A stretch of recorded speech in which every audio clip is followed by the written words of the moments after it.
All right, everybody, welcome back to Saltmarsh Quarantine Edition. um, so, at the end of our last adventure, you all had, at the behest of Gellin Prime Water, shut down the smuggling operation aboard the Sea Ghost. And you found on board that the smuggling operation included more than just the bolts of silk and the prime water brandy, but it also involved the harboring of a prisoner, which was a sea elf, chained, and in a secret area of the ship that was harboring lizard folk and a cache of weapons. All of this was separate from the other smuggled items that you had anticipated to find. After killing every pirate aboard, you all decided that because the ship couldn't be manned by just all of you, that you would return to Saltmarsh aboard the dinghy that brought you out there with the town guards. So what would you like to do? So where exactly are we? Are we in the dinghy with the guards now? Yep. Or are we back to the main You'll say you're in the dinghy. Let's pick it up right from there, from in the boat, and we'll say it's getting towards sundown, and it took you about an hour to row out there in that dinghy. Yeah. Well, Jacobo, show these men how to paddle. They don't know how to move this boat. We gotta get going. We gotta get back to the Sea Ghost. All right, stand aside. Let me show you. Lead lovers how this is done. Let a real seaman work that oar, eh? And start paddling. Okay, so you all take control, and then you're paddling towards your hideout grotto. Is that right? See, Correct. I have included a picture of that in the dungeon. Yeah, I love that because I didn't have one of those ready to go. Okay, so your hideout grotto was up the coast a ways, and you're rowing against the current. So we'll say it takes you 3 hours to get back to the grotto. Okay. And your guardsmen are sort of scratching their heads aboard. They're like, all right, well, I didn't expect that we'd be taking any sideways excursions. What's the plan, gents?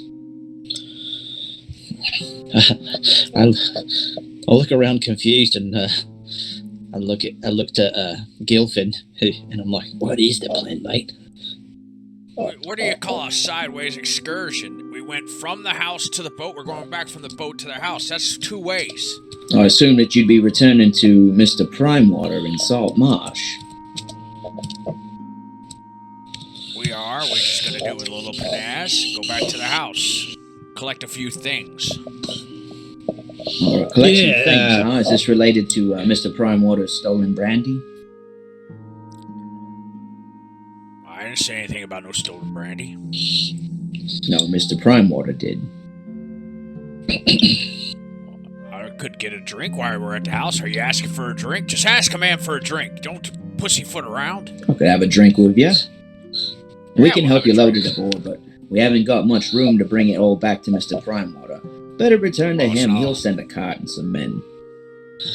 Yeah, we can just pack the boat here, and as long as it's not going anywhere and no pesky pirates are alive, the ship's not sailing off, we can do what we gotta do.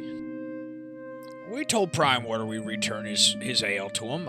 He's going to leave a couple casks as a thank you for all our hard work and dedication. I'm certain that's reasonable, and Mr. Primewater will agree to it. But do you anticipate unloading up and ferrying these casks back and forth in this little dinghy? No. I got my own boat. We just need to make a plan. Go back, put our feet up. We had a bit of a scuffle out there, so I'm a bit tired. Maybe we go back and then report in the morning. What time of day is it anyway? It's the evening. It's about an hour before sundown. Yeah. I tell you what, we'll let our negotiator, Elder Green, talk to Mr. Primewater. You don't worry about it, and I won't worry about it. We're just hired guns. If guns existed. I don't know what a gun is. I should create a gun. I got a story about a gun. So you lot plan to return to Mr. Primewater in the morning. Oh, I think that's a Oh, wait, good idea. Look at Jacobo. You done wore his arms out. He had to paddle all the way back here. You didn't help him. Yeah, my arms are like rubber bands, mate. I don't know what rubber bands are, but they feel like it. He's got little baby arms. He ain't even got real size arms. Look at him. Look how tiny I am. I'm not certain when Mr. Primewater expected you back, but I suppose that'll stand. We'll guard the boat by this cove while you do whatever business you need to take care of. All right, mate. But you wanted a drink. Certainly, I'll take a drink.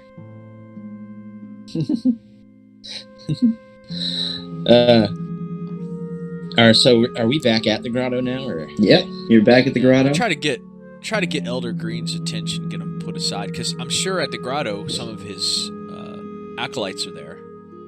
Yeah. So Elder Green will notice you trying to get his attention, and he's just going to send a message into your head using his power. He's just going to say, "Yes, what it?" Wow, the sea's talking to me. Is that you, Ocean? No, it's me, Elder Green. I see you trying to get my Oh. attention. What is it?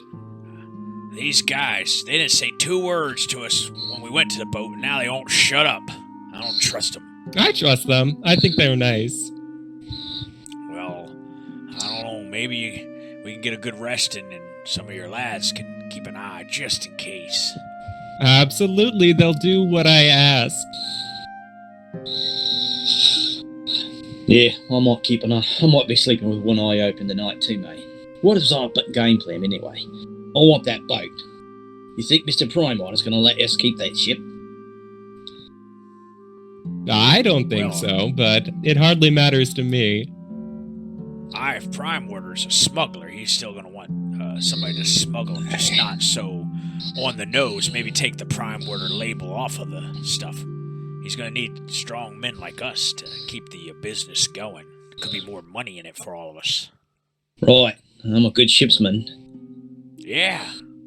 You've only wrecked like 1 boat. I didn't wreck no boat, mate. A giant Syrinscape came out of the ocean and ripped her in half. Sure, you probably ran your boat right into it. That You was does sleeping, make sense. and you done ran it. I don't think a sea monster would attack you for absolutely no reason. You're not even a full meal. Look at you. You're just a snack size. You're fun size. Listen, mate, I might be small, but I got enough powder in this one. I'm going to put one of these soldiers in. I can hang with the best of them. I know you can, Jacobo. All right, I'm going to get one of these casks open. I'm getting annoyed. Yeah, let's crack a cask open and get these boys drinking. Maybe we'll loosen their lips. Right. Maybe make buddies with him or something. All right, so you all crack the casks and pass mugs around and share some of the brandy with the guards. Oh yeah. Yes. Okay, you can see that half a cup in, they start muttering to each other. I don't understand what's going on right here. Nor do I. I thought for certain once they destroyed them pirate folk, we'd be headed right back to our beds tonight. But now we gotta stand guard over this boat. What exactly did Primewater tell you to do? He says we stay with the boat, we take you where you want to go, and then we bring you back to him when you're done. There you go. You're doing a great job then. Kudos. We know what our jobs are. Appreciate the brandy, but that's insulting. Well, your job wasn't to help us clear the boat because you stayed in the little dinghy and watched us take out a whole pirate ship. Yeah, we ain't getting paid for that. I guess you had some arrangement with Mr. Primewater. Maybe if you'd have cut us in, we could have helped. Ain't enough gold to go around for all of us now. Calm down, laddie. That's Dwarven. I'll recognise that. That's fine dwarven speaking out there, Gilfin. Oh, thank you. We'll get to Prime Water soon enough. Soon enough. I suppose that You're we'll able have to to do, and we'll get some shut-eye here in the boat, taking turns. We'll make sure it doesn't go anywhere for you. You boys take a good long rest. You worked real hard tonight. Just sleep it off. We got this. No, well, I'm afraid we can't be derelict on our duty. We'll take turns at the watch. Worry not. I understand that. You're going to take a point back from the rum. That's fine. Like a good soldier. Good for you, boys. You're good men, you are. Now, I'm going to go upstairs and make sure that all my prayers are said for the night. And I wink over. I wink at, Elder Green. Because holy business and all that. Great. Excellent. I'm so glad to hear it. Oh, yeah. He's going to pray to some god, and he can't even remember the name of the prophet. Oh, I sure do. And I'm going to go upstairs. Elder Green is just going to join up with his other elders and work on cleaning up the house. Okay. I suppose that means I gotta watch these too. Well, I probably got some good stories. I'll keep them up. Jacobo has a book, and he is drawing the sea ghost inside it from memory. Okay. The interior and everything. It's almost like he's trying to remember the blueprints of the ship. So it's like a shipwright thing. Oh, that's cool. Yeah, he's gonna try as best he can, but he's just dreaming about boats and wanting to go on the ocean.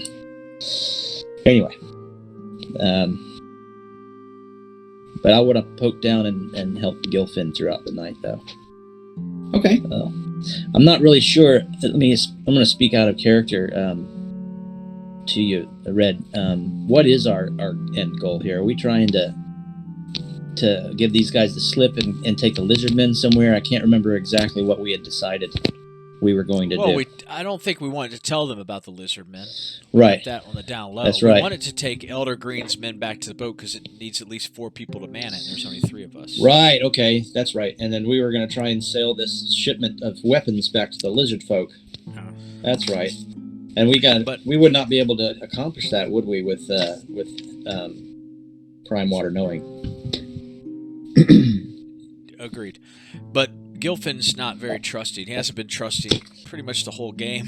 So he's just going to keep an eye on these guys. Probably keep telling them bad stories. Okay. I poke in on you guys every once in a while throughout the night just to see what's going on. And oh, Jacobo, come here. Come by the fire. Well, I failed that stealth check, didn't I? Hello. Hey, I'm thinking I'll help these boys take the brandy and the Delgado and their little dinghy they call a boat. We can deliver that to Prime Water while you and Elder attend to the house. So you know what I mean? Oh yeah, sounds good to me. We'll do that. Wink, wink, nudge, nudge. So you're going to return, Gilfin's going to return by himself to Gallon Prime Water. Well, I'm going to help deliver the casks. That was the plan. I want these 2 young men to be happy. Very well. Then will that take place in the morning? Or? Of course. So after we get our sleep in, First thing. That sounds reasonable. I assume that only one of you need to be representative in front of Mr. Prime Water. Yeah, I'm not much of a talker, mate. I'm more of a look at him, shoot him, fix the boat, do the carpentry, that sort of thing. Let me tell you a little something about Elder Green. He worships this thing called the Cthulhu. But you know what he's afraid of? Dust bunnies. And there's a lot of dust bunnies in the house. A lot of cobwebs. And he's gonna spend the whole day cleaning the place up. He's so excited to get the deed that Mr. Prime Water promised us. You would think he'd want to receive the deed in his own hands, but you folks seem strange in all the things that you do. I suppose it seems a fair arrangement that we'll take you back yourself. Well, look, me and you, we're just common men. We're just enlisted men. We're not like elders. We're just normals. You're certainly correct. I would know nothing about being an elder. Yes. Very well, then we will continue our watch until morning and take you and the casks to Mr. Primewater.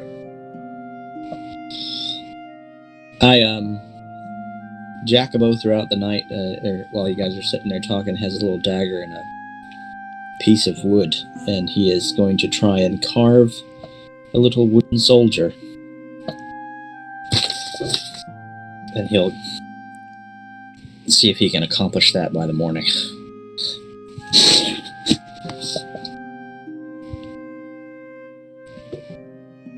Okay. And that is about it. In the morning, when we go to leave, he's going to give one of the soldiers a little wooden soldier. I made this for you, mate. Oh, Looks just like it, doesn't it? that is very well made. You certainly Would have you a like me talent for to this. roll to see how well made it is? No, I'll just assume that Okay. you've got. Yeah, you can. You're shipwright. I'm sure you could carve a little wooden Right, soldier. yeah. I just want to. I don't. Maybe it looks horribly ugly. I don't No, know. I like Okay. that it looks sharp and professional. He's really pleased with it. You know those old My little- boy will really like this. You know, he looks up to me. those little wooden, things they used to carve on ships, and they're like it's like the only toys they had back then. Yeah, that's So, yeah. awesome. Cool. Well, I hope he likes it, mate. You're good on you. I'm sure he will. Loyal soldier.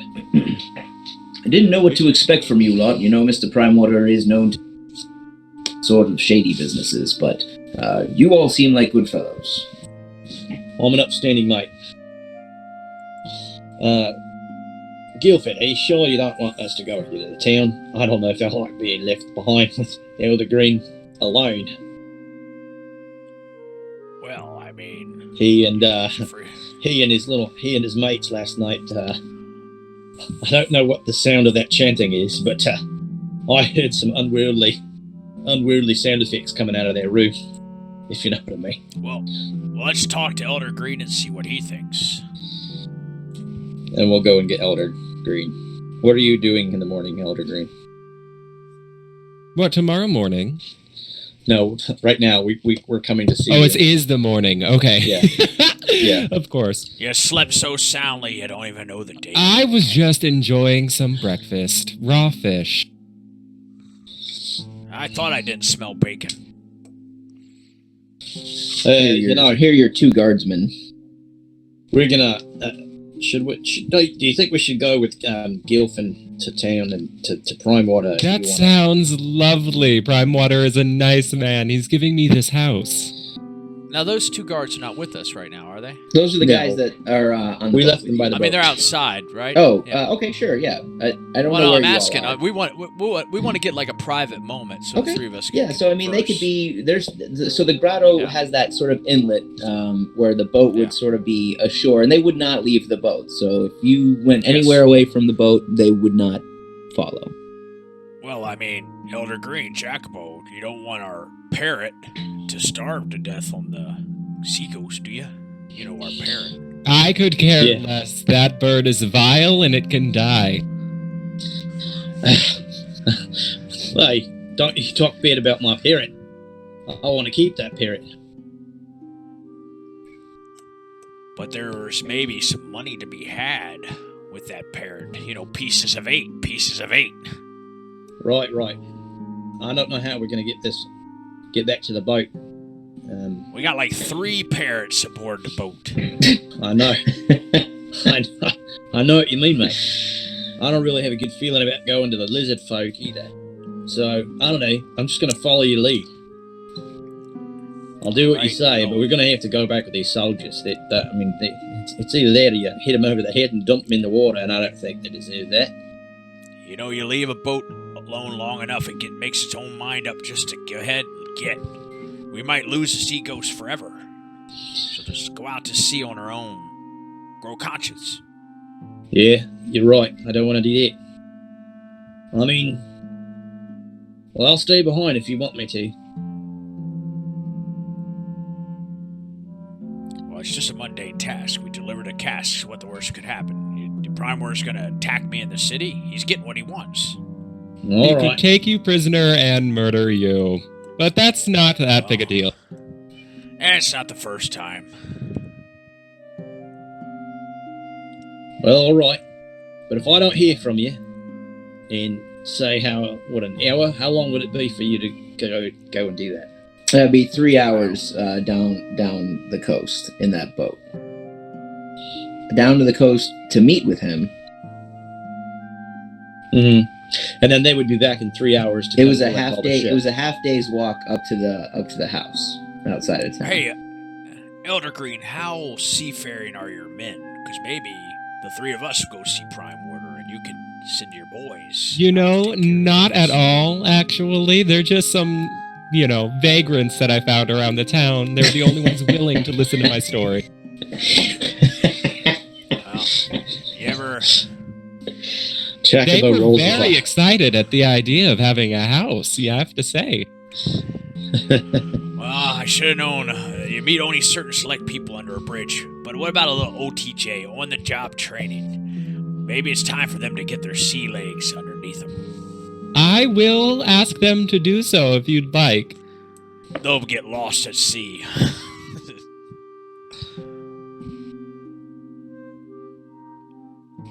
Yeah, why don't we do that? We got to figure out how to. Yeah, are we trying to conceal the fact that if we're trying to conceal the fact that we're going to why take don't the we weapon? just ask Gillen Prime Water for the ship? I'm sure he'll give it to us. He's been very generous so far.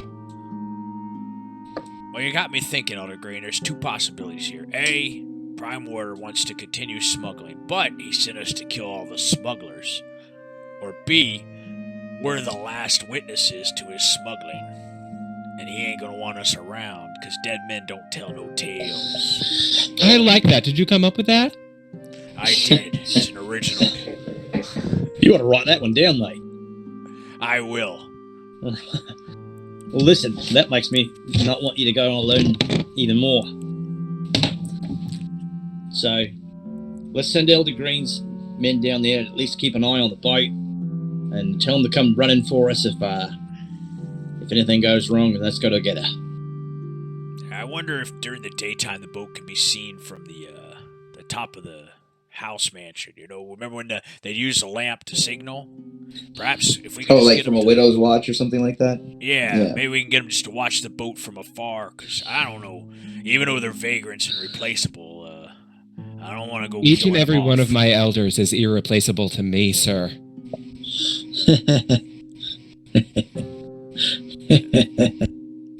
Especially you, Jacobo.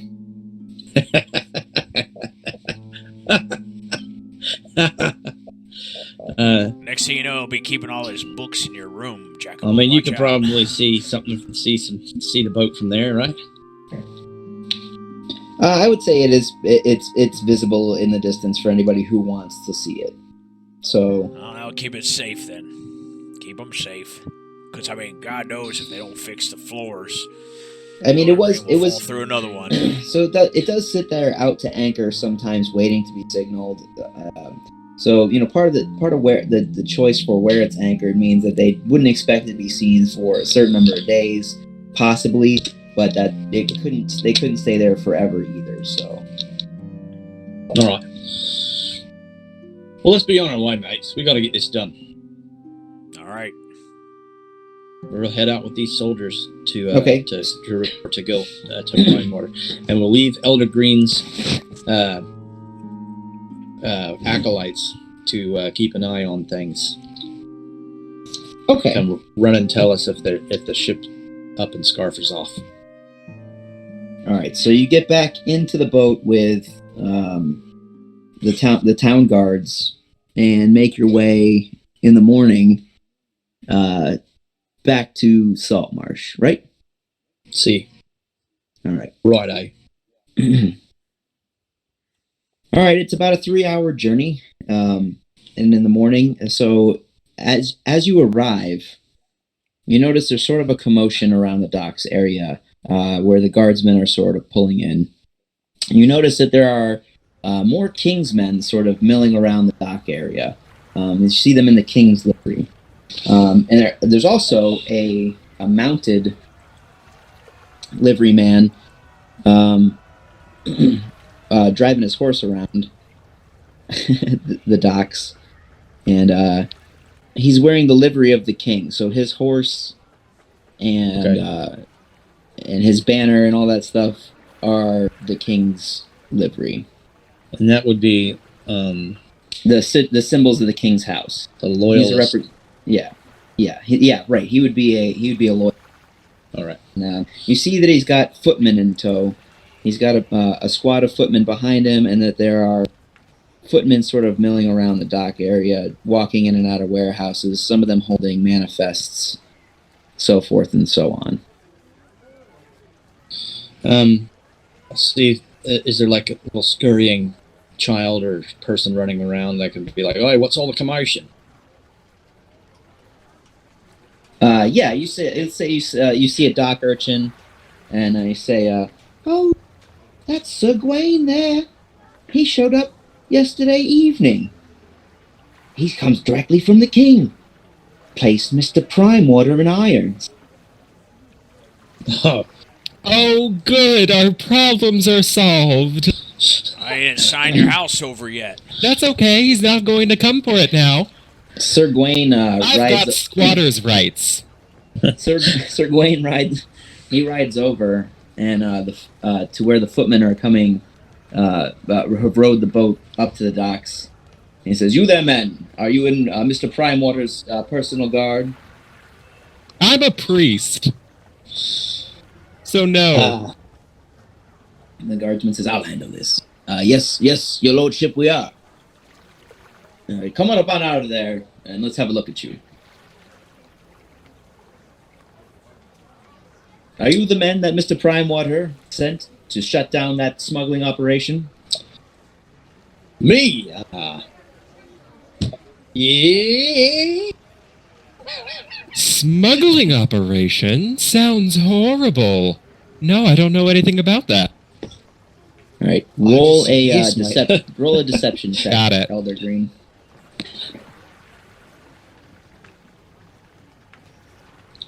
Oh shit, I've just rolled regular. Hold on, I'll roll in the thing.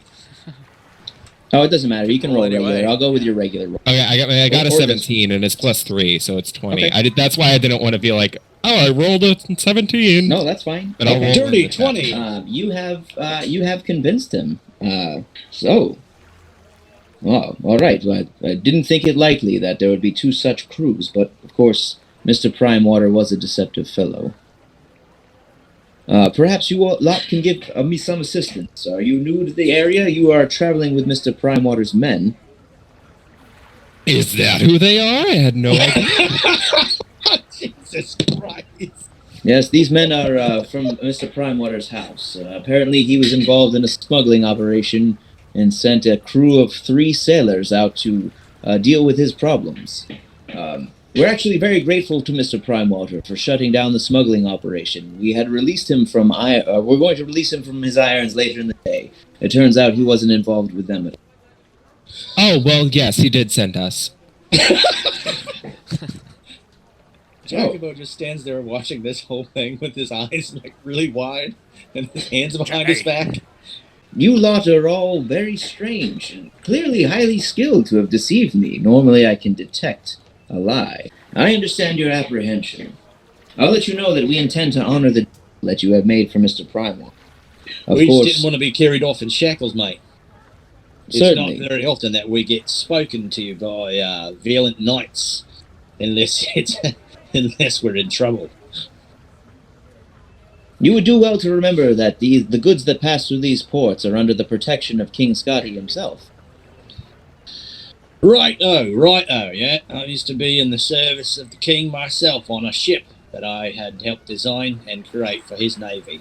Unfortunately, she's on the bottom of the ocean there. Were you really a commissioned shipwright? I was here. I was the prime designer and production manager, if you will, of the Iron Swan. That's interesting. King Scotty has given me his royal decree. that should the smuggling operation be discovered, that I was to assemble a task force to portray themselves as smugglers. I was hoping that you all could help me, but I will need to retrofit the vessel that we will impound that you had just returned from. You mean the Sea Ghost, then? Yes, we have dispatched a crew is on its way to that ship now to impound it. Ah, yes. Well, that sounds good to me. I mean, do you mean to make me a sailor and a shipwright on the Sea Ghost, then? Well, I hadn't intended to until I had spoken. We will be retrofitted for our upcoming operations. If that's something that you're interested in, I could commission you to work on the retrofit of the Sea Ghost. I look over at Gilfin and I shrug my shoulders like this sounds like a good idea, to him. I mean, yeah, I want to be on the ocean. I need to sail. We could take that ship up and down the coast. Make it like we're bandits, but doing good, making money. Well, I've never been a smuggler in my life, but I mean, of course not. There's nothing. Never. There's nothing to it, really. We will need you to return the silk and brandy from the smuggling operation, both aboard ship and from that house that you seem to have purchased outside of town. Well, we got all that still. I mean, but I like silk and brandy. We were promised a few casks of brandy. I think Elder Green knows exactly what Prime Water promised us. Prime Water promised that all of the goods from the operation would be ours to keep, and also the house and the ship, I think.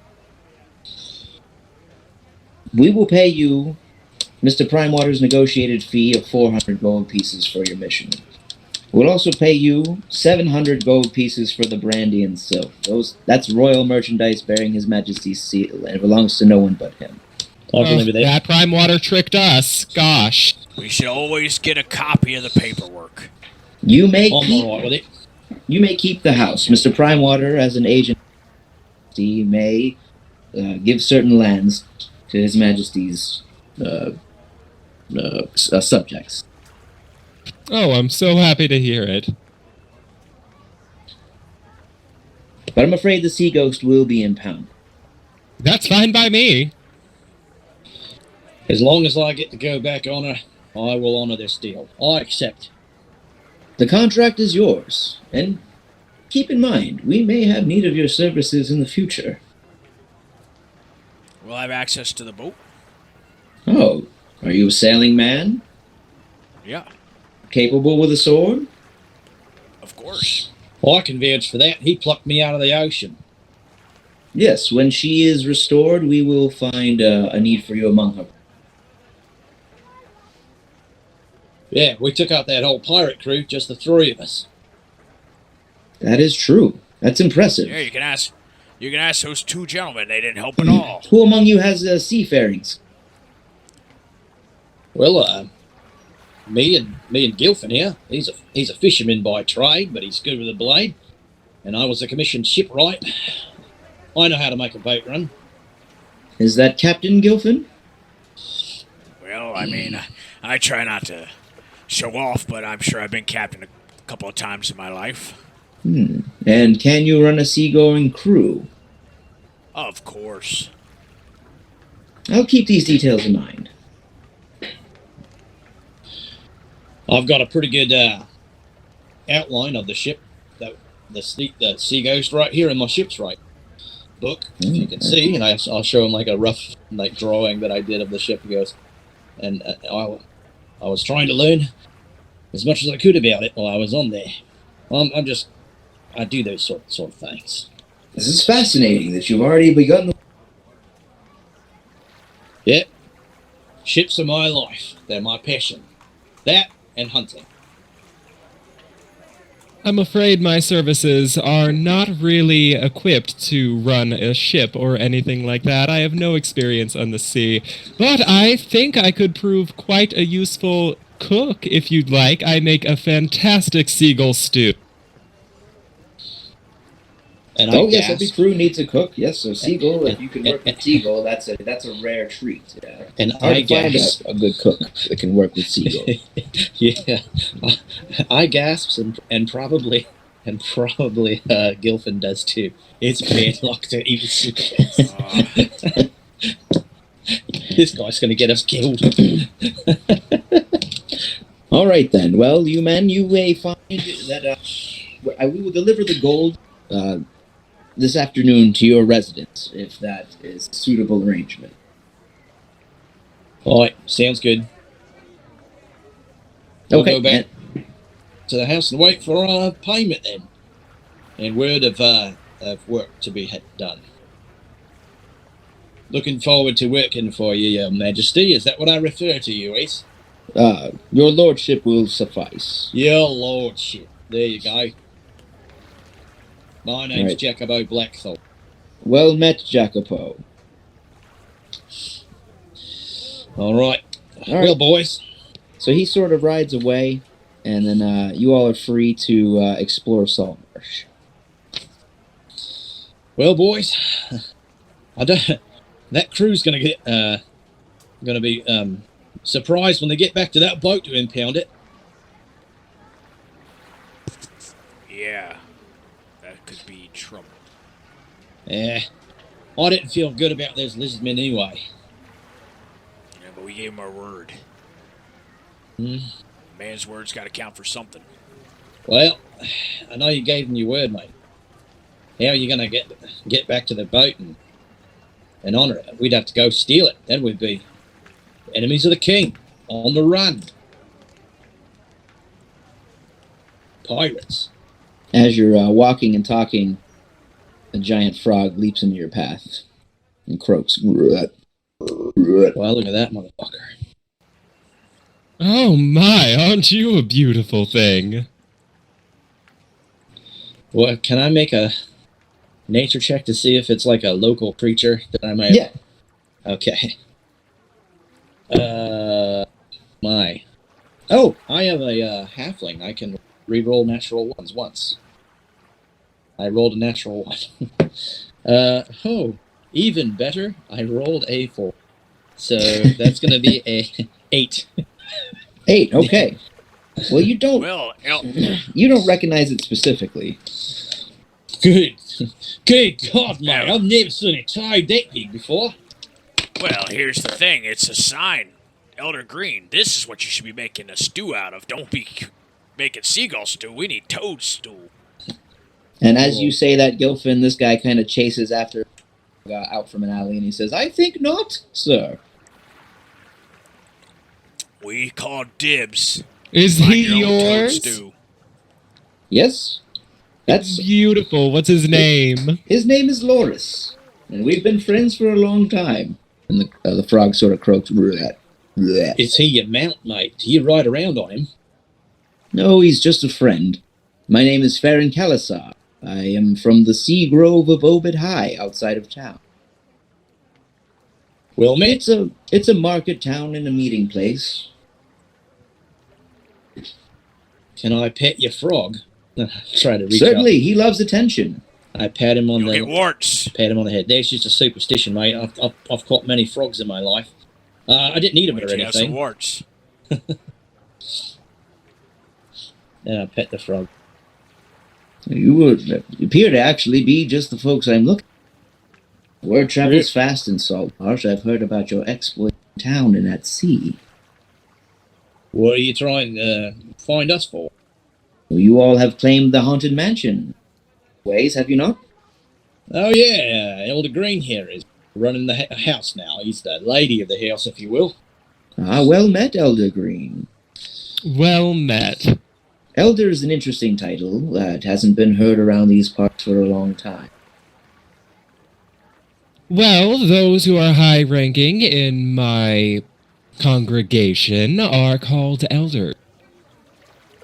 Yes, Elder Green, I'm familiar with your types of congregation. In fact, you may be just the person I'm looking for. Oh, did you want to join?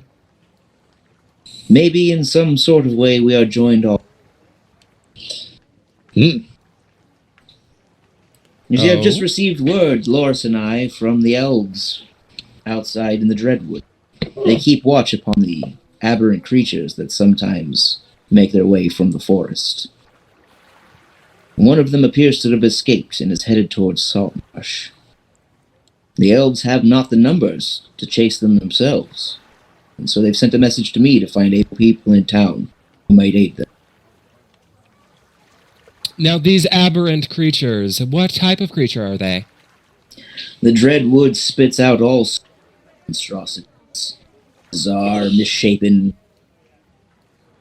Well, I consider wretches. myself an expert monster hunter, so you've come to the right place. Ah, a monster hunter. Yes, it seems That's I have right, found mate. exactly that. So you're right, I keep a nice little book with all kinds of different ways to fight monsters. As well, this creature has appeared to have escaped the border of the elven realm, and though they don't have the numbers, that is no small. They did find a clearing, destroyed and smelling of sulfur and brimstone. Sulfur and brimstone. That's never a good sign. That is fascinating. I should like to see this creature. Me too. Well, They said it was headed towards Saltmarsh, but the Dreadwood is 4 or 5 days march from here. It's a long time to wait. Maybe we can meet him halfway. well, I think that it looks like we're going to be sitting around waiting on the on his lordship to be getting in touch with us. We can do this in the interim. What say you, Gilfin? I bet you it's a merman. Mermen smell like sulfur and brimstone. Walk on 2 legs. Sometimes they go in the swamps and whatnot.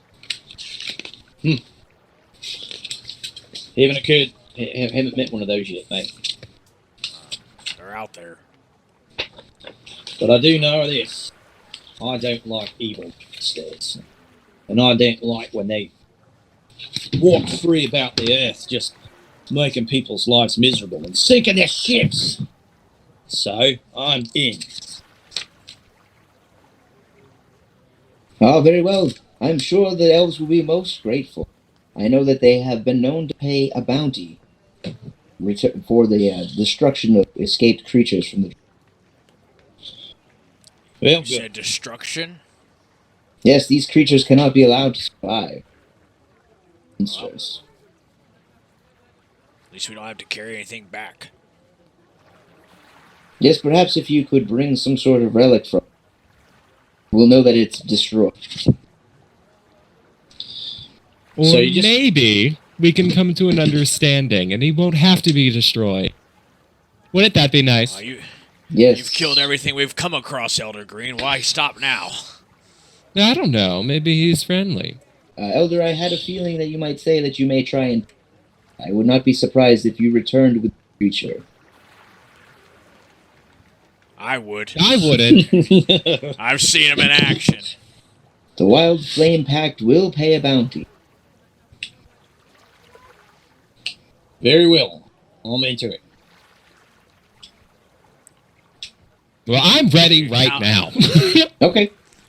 I'm So ready if too. you guys Captain. want to do anything to get ready in Saltmarsh, you're welcome to. There's a market in Saltmarsh that has just about anything that you'd want to buy from Player's Handbook. So it's just an open air market with stalls. It's got blacksmiths, it's got woodwrights, it's got shipwrights, all kinds of builders, anything that you would need. Player's Handbook. Yeah, I've got a Dungeoneer's pack. I've got carpenter's tools. I've got component pouch. I got ammo. I'm good to go. May I purchase a pair of manacles from the blacksmith? Yes. Excellent. How much? Manacles. Normal cost is 2 gold points, cheap is 1, and expensive is 3. 2.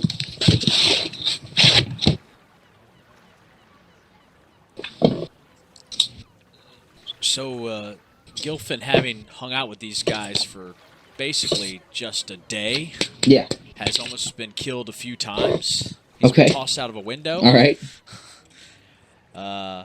He wants to try to upgrade his armor from leather to studded leather. Hey, Gilfin, you have that armor we found. It's Mariner's armor. It's scale. Yeah, the Mariner's armor. We found it in session 2. Yep. Mariner's scale mail. It's scale mail, and it's like totally like. It gives you a swim Saltmarsh speed. Gives you a swimming speed equal to your walking. Yeah, but it gives him disadvantage on stealth. Scale mail? Yeah, scale mail says disadvantage on Yep, stealth. disadvantage. So. Yeah, I prefer to try to buy some studded leather if I could. Yeah, you got it, man. That's 45 gold per the book. Okay. All right.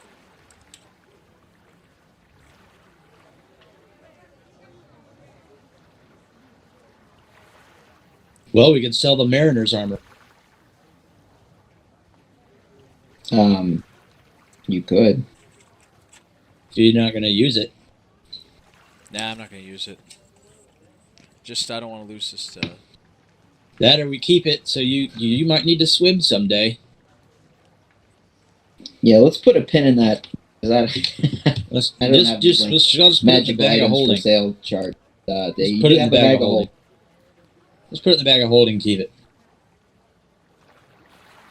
Well, while we're out, I'm going to buy 10 feet of chain. Okay. I was thinking about doing the same thing. In the market, there are healing potions available. So, 50 gold a piece. Okay, 50 gold pieces for healing potions. Okay. Yep. Buying a lock as well. I don't know if we're going to get to capture this monster, but we can't do it without a lock in the chain. So, that's 15 gold. I will buy 2 health potions. Okay. They're the common variety, 2d4 plus 2. Okay. That's 50 apiece, so 100. So. Anything else for you, Elder Green? Give me a moment. I would like to buy a piece of chalk. Okay. Just a copper. Yeah, you got it. I'll buy a water skin, a flask of oil. Yeah, I think that's it for now. Water skin, flask of oil, chalk. I'll buy a bell as well. Okay. Oh, and some rope, I think. Or do I already have that? I already have that. We have Yeah, I'm 50 fine. feet of rope. And then how about you, Gilfin? No, I'm good. I feel guilty spending that much gold already, but we're going to get paid by this guy, this toad man. Okay, so as you leave Saltmarsh proper along the road, it opens up into sort of a wide pastoral space with high country vistas off in the distance, purple hill, sort of sunlit valley kind of thing. There's always a coastal breeze blowing in, always a salty smell on the air. But it's generally kind of rolling grasslands with some forest off to the sides as you kind of go. Sort of in the picture there. Yeah, okay. Yep. Good. And as you all travel, you'll sort of run into merchant wagons and also walking guardsmen, because these roads are patrolled by the Kingdom of Keol with pretty good regularity. Okay. Well, so Jacobo, we were talking about your boat wreck, and did I ever tell you about the time I was in a sea? My ship was wrecked. No, mate. I don't think you've ever told me that one, which is a Yeah, surprise. Well, I saved the good stuff for nice long walks like this. I was a freebooter on the Sea Serpent, and oh, she was grand. And then, dragons and giants and leviathans, they think those are the most dangerous monsters in all the world. But you know what the greatest monster of all is? Man. Oh, even worse. It's Untamed Sea.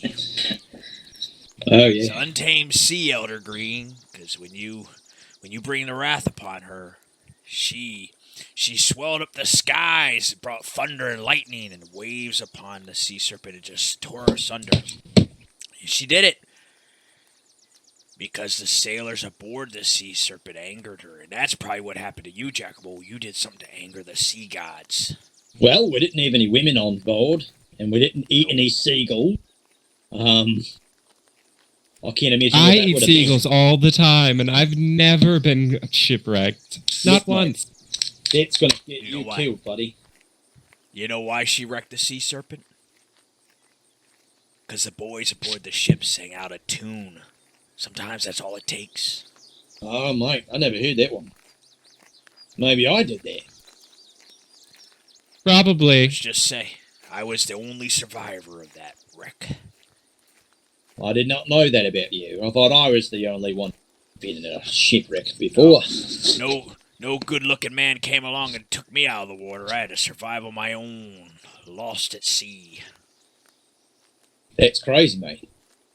I was never shipwrecked, but I did fall overboard once. I was underwater for so long.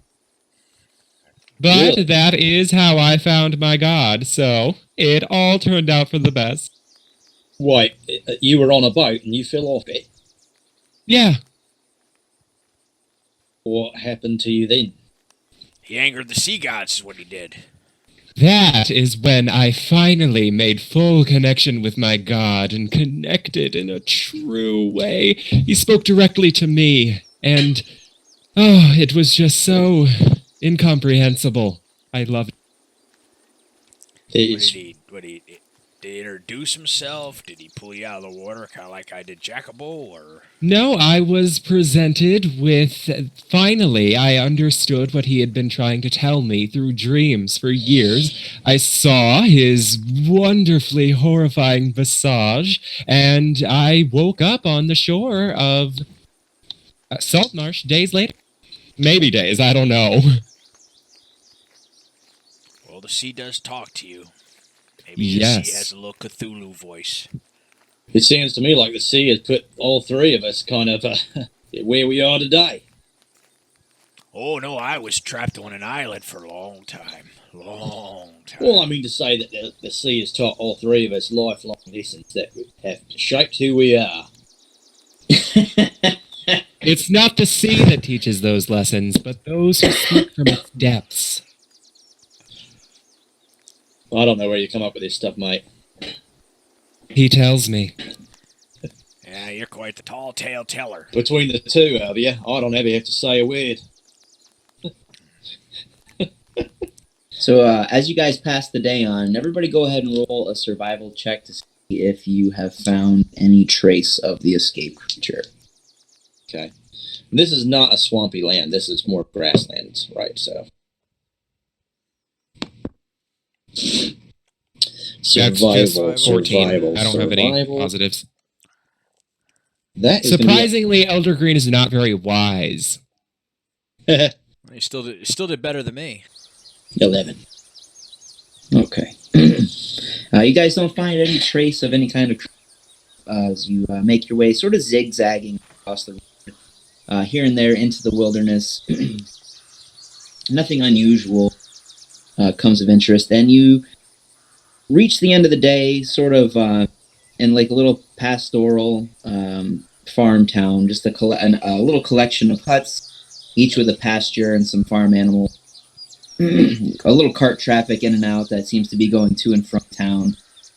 There's a guard posted at either end of the road that wear the king's livery. And you can spend the evening in town if you want to spend the for it. Well, I could go for a glass of rum. I mean, I'm not going to say no. Or you could camp on the road.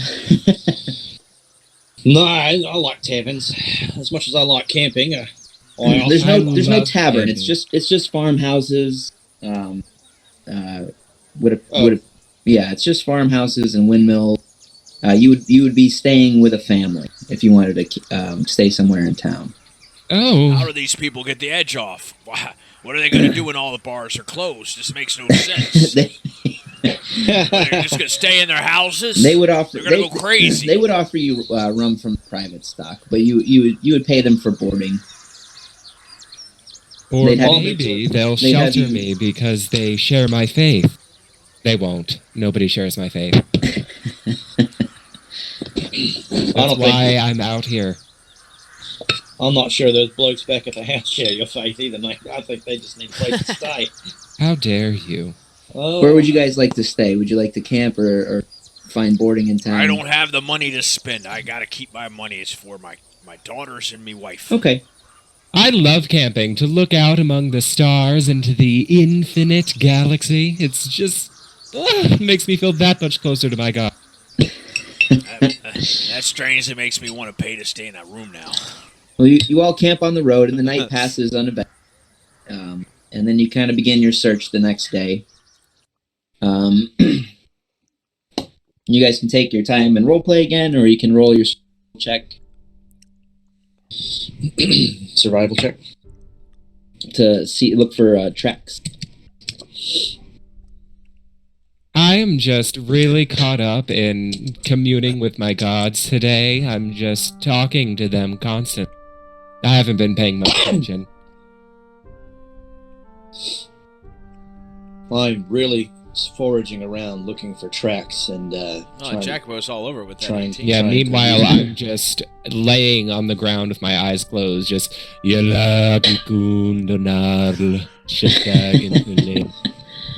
Okay, Jacopo. As you all are sort of crisscrossing the trail, you get into a like a little hilly sort of region.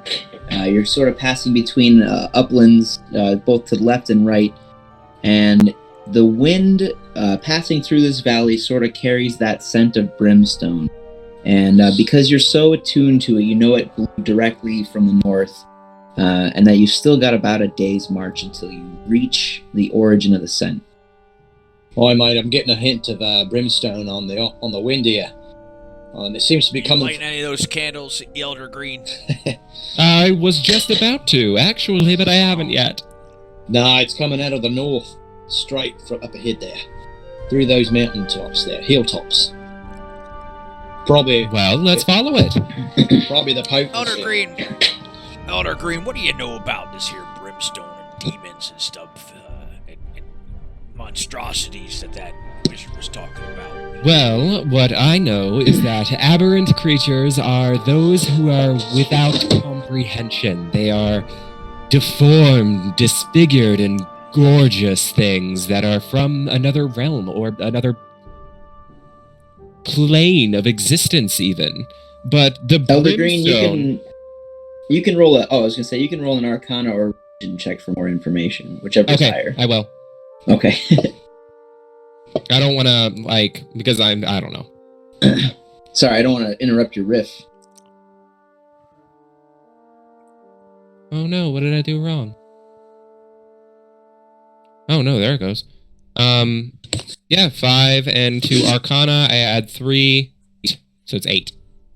He's bullshitting me, ain't he? You would know that smell of brimstone indicates that it's these creatures are a infernal nature. Okay, so given that it's a scent of brimstone, I would assume that they're more of an infernal nature, maybe from the 9 hells. A devil? Yes, they're not as fantastic as my god or his descendants, but they are fascinating. A mer devil? I don't know. I doubt it. I'm pretty sure those smell of fish. Smoked fish, yeah, that makes sense. All right, so you all can camp on the road for this second night, and then continue the next morning. To I will sleep, set up- perchance to dream. During the night, I'm going to set up my 3 hunting traps to see if maybe lure in some raccoons for foods. All right, do I a. wanna see what, you want to do it like a DC? Do a DC 11 survival check to see if you catch something. Okay. And I'm wondering if Elder Green's got rum in that water skin of his, the way he was acting the other day. And if you're proficient with those traps, you can add your proficiency to that too. Yeah, okay. I think that would just be my survival's already got my proficiency bonus in it, so. Oh, okay.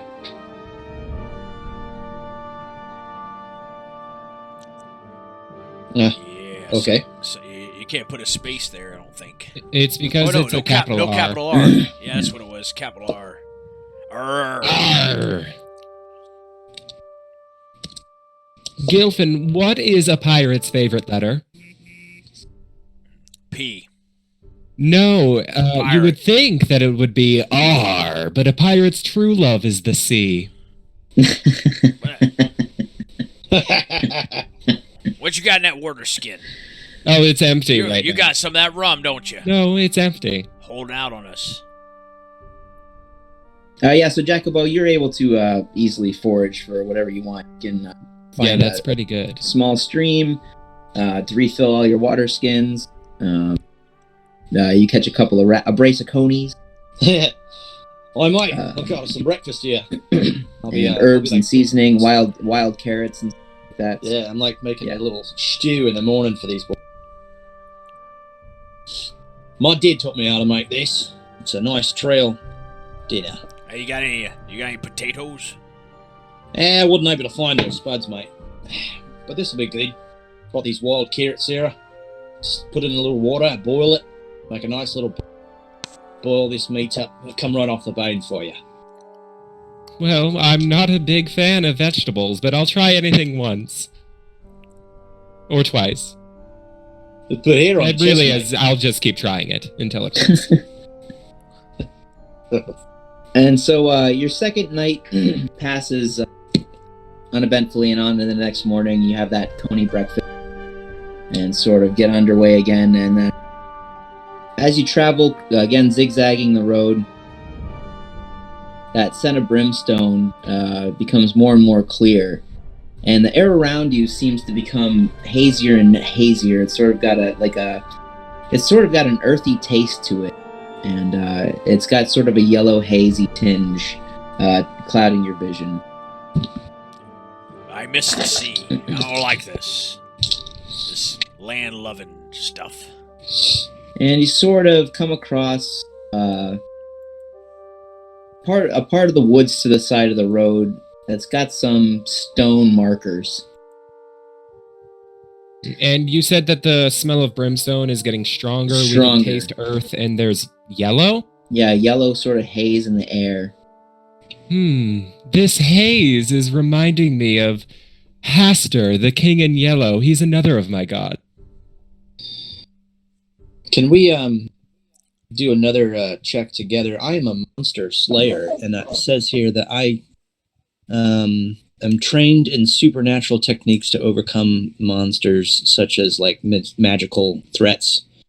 Maybe together, me and Elder Green can maybe learn a little bit more about this since we see the new clues. Sure, yeah, go ahead. There's some good food. Thanks, Jacobo. Earn your keep. Oh, a critical fail, which means I get to re-roll that Oh, that's right. just once per turn. I would like to do something. Okay. So I would like to cast a new cantrip that I have on Jacobo. I am going to touch my fingers to his forehead, and I'm going to say, "May our gods guide you," and cast guidance on him, which allows him to add 1d4 to his roll. Well, I Okay. rolled I'll let you rolled add that to the first roll. That second roll there, Jacobo. I'll let you add that to the 8 that you rolled for survival, or I'll let you add that to the 19 that you rolled for nature. I'll do the 19 plus. Oh, well, I'll do it to the. Well, that still only brings it to like a. I just rolled a 3 on a d4, so that would only bring that up to like 11. Yep. So it's either an 11 or a 22. I'm gonna take the 22. Okay. So your survival skill doesn't tell you any more information than Elder Green was able to discern. You know that it's there's something. This pestilence is related to something of an infernal, devilish nature. And I don't know if I would know about any. If we're gonna be fighting infernal devils, I'll tell you this, mate. It's not gonna be easy. especially for me and old Gilfin here. We're just swinging regular steel. Stone, these erected stone monuments are sort of disrepair. You could tell that this is sort of the entrance to an unused place. And it's being taken over with a faintly glowing here and there, just in patches. But it's the trail leading into this area seems to be the source of stench of the infernal. Yeah, I think we should approach with caution. Everybody, have your weapons ready because we could be set upon at any moment. I'd like to double clutch. I'll get old Cherry out. Load her up. Okay. And so we're going into like a cave? No, it's sort of a wooded. It's sort of a more densely wooded area, off to the side of the road. Sort of the woodland sort of encroaches this part of the road, and there are markers around this wooded area that indicate that it's sort of an unused trail that's overgrown and fallen. Oh, okay, gotcha. It's covered in sort of a stonework, like the image in the chat there, and then it's overgrown with, in patches, these small areas of faintly purplish moss that Jacopo is able to find, even though it's not immediately apparent to everyone. Right. And if you follow the trail back, the forest sort of creeps in a little bit further, and you find an abandoned graveyard with a mausoleum in the back. Boy. This would be a lovely spot for a picnic. We're gonna renovate this place too? No, well, this is really far away from town. And the air is extra thick here, that yellow haze. I'm loving this yellow haze, though. And the moss is not just moss, but there are mushrooms dotted here and there that are also faintly purple-like. I would like to... go ahead. Let's look at these mushrooms. I'd like to pull a dagger out and maybe see if I can... Do they look like mushrooms that usually people eat, or do they seem... You recognize it as a variety... You recognize it as a variety of mushroom, sort of common to you, but you don't understand why it's glowing. It's strange, mate. These mushrooms here, they're not natural, I'll tell you that. Are they edible? I wouldn't go sticking them in your mouth, that's for sure. Not now. I've seen some weird things back in the swamp, but nothing like this. Really want to eat those mushrooms. Well, if he's going to be a cook on the boat, he should start his culinary skills here. Well, mushrooms and a coney. If you take some, I wouldn't go eating them yet. We need him if we're going to fight this monster. And if he eats a mushroom and keels over dead here in the middle of the forest. At least I would die in a graveyard. You wouldn't have to move my body very far. Yeah, just chuck you in that hole over there. It's always look on the bright side. It's not like the mushrooms are coating a jacket or something like that. That would be horrible. Those are awful. That was pretty nasty, mate. No, it didn't taste good at all. Maybe you shouldn't eat the mushrooms. I guess there's a spooky-looking mausoleum back there. Maybe we go check that out, eh? You think the mushrooms are shooting that spores out? That's a yellow haze. I'll tell you this. I don't know if they do. That jacket taught me not to go sticking my finger in things I don't understand.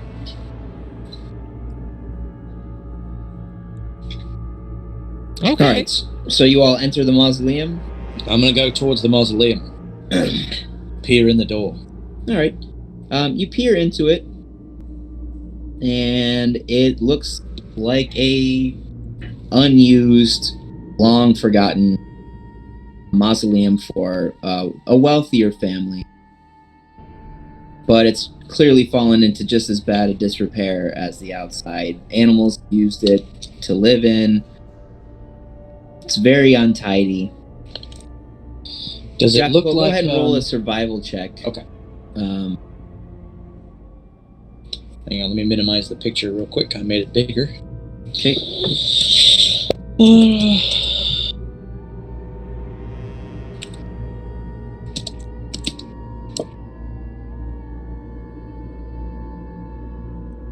Okay.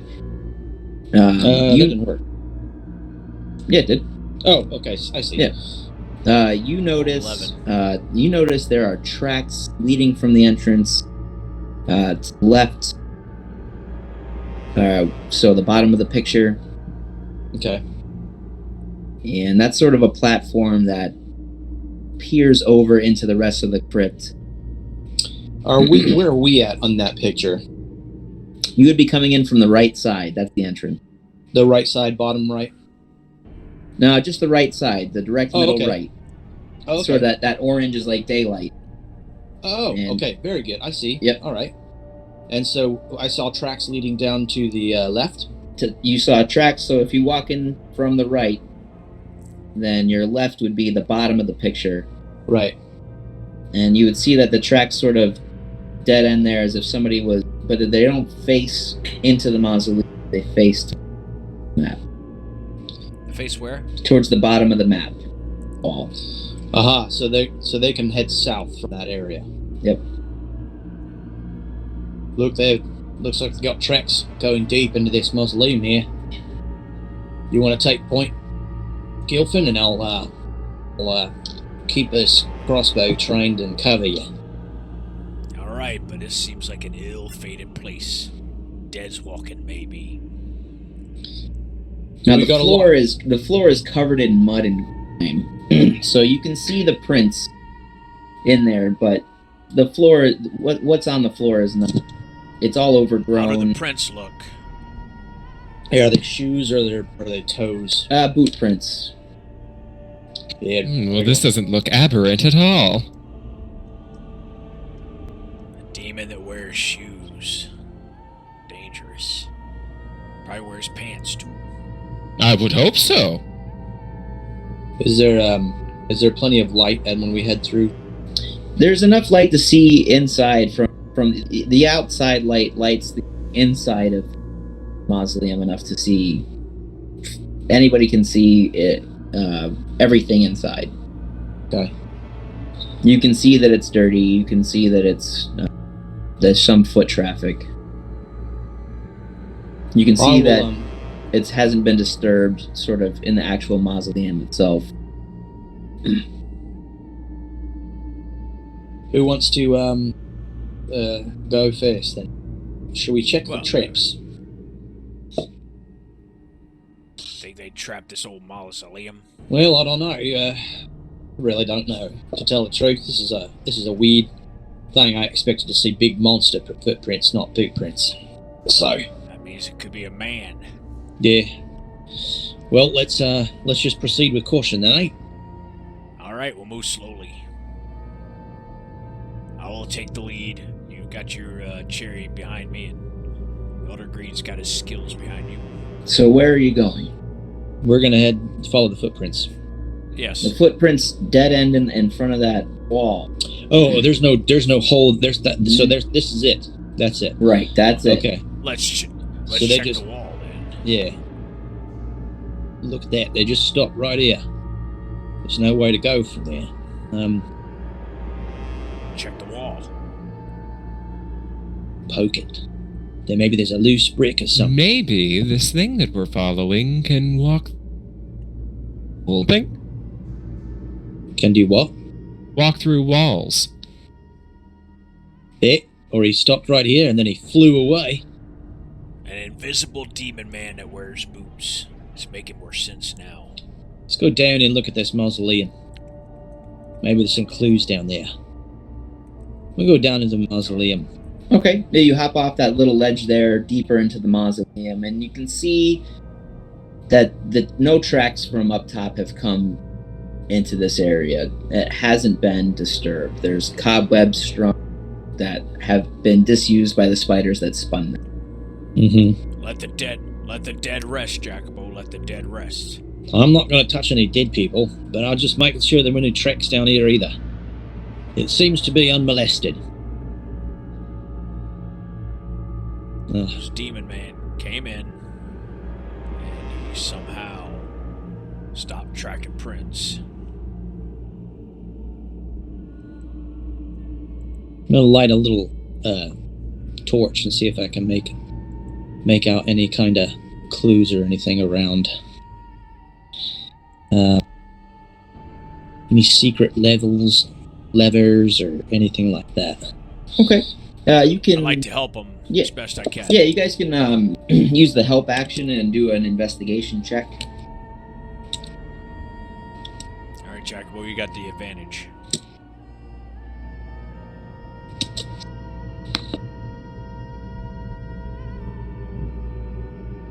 I don't know how to roll advantage on that. I think you just have to do it twice. You just do it twice, yeah. Yeah, so investigation is 2. Y'all still there? Yes. Yeah. Oh, okay, sorry, cut out for a second. Yeah. First one's looking pretty good. Okay. 18. Alright, so you sort of make your way back up onto that platform and brush some of the filth away from the stonework. And you reveal this symbol underneath the dirt. And just as you do, a robed figure, 4 robed figures, walk into the mausoleum entrance from where you came. Their faces are sort of obscured in the darkness. And one with an elderly voice sort of asks, "Hello there. May we help you?" Oh, fuck, a rival cult. No, we're fine, thank you. Actually, we're looking for. Are you not? Are you lot the elves? No, we are not elves. We are here to pay respects to our family. Well, we're hunting down a monster that's come through here. It's not safe to be walking around.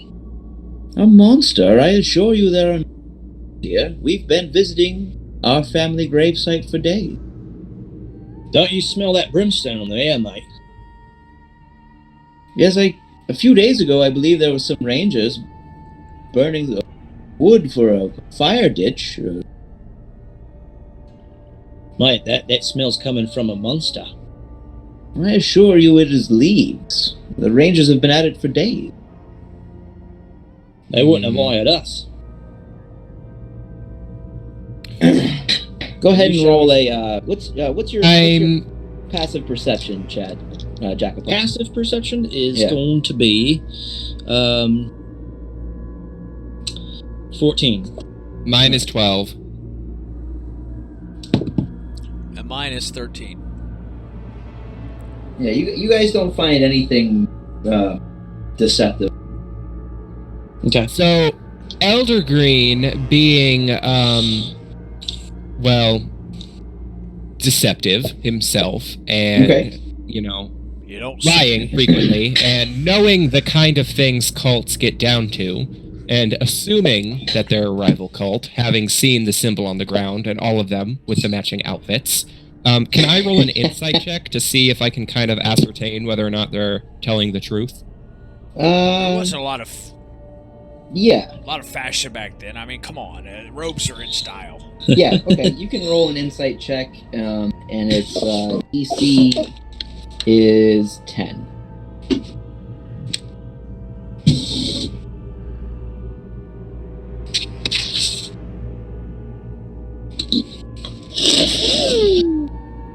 Nice 21. Elder Green, you can smell the brimstone on this guy's black robes. Okay. And you know that he's been affiliated with the ritual because you can smell the incense used to summon a devil. Listen up. I know a ritual when I see one. You've been casting to summon devils into this den, and devils don't jive with me. They're not of my god, and my god is an awesome god. He is superior to yours, and I will snuff you out. Well then, I suppose that means it's go time, boys. Elder Green does not like anybody who has an opposing god.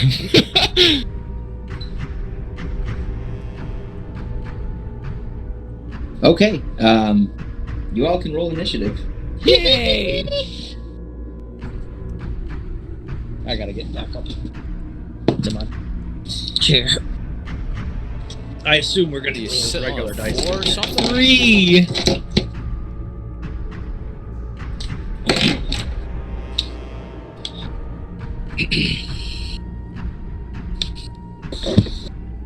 All right, Elder Green's got 3.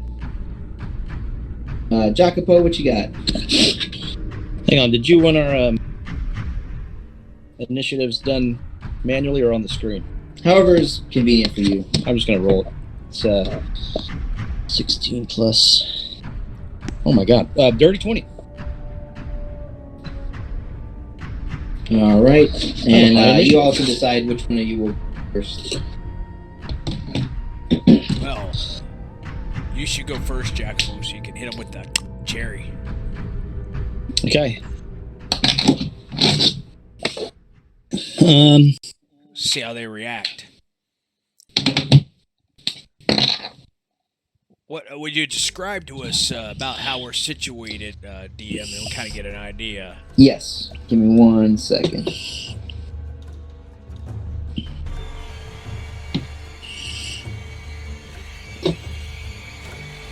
All right, so on the map image again, we'll say that the cultists are standing right. There are 4 of them, 1 in front, and then 3 behind him, and they've all come in through that center sort of archway on the right side of the map.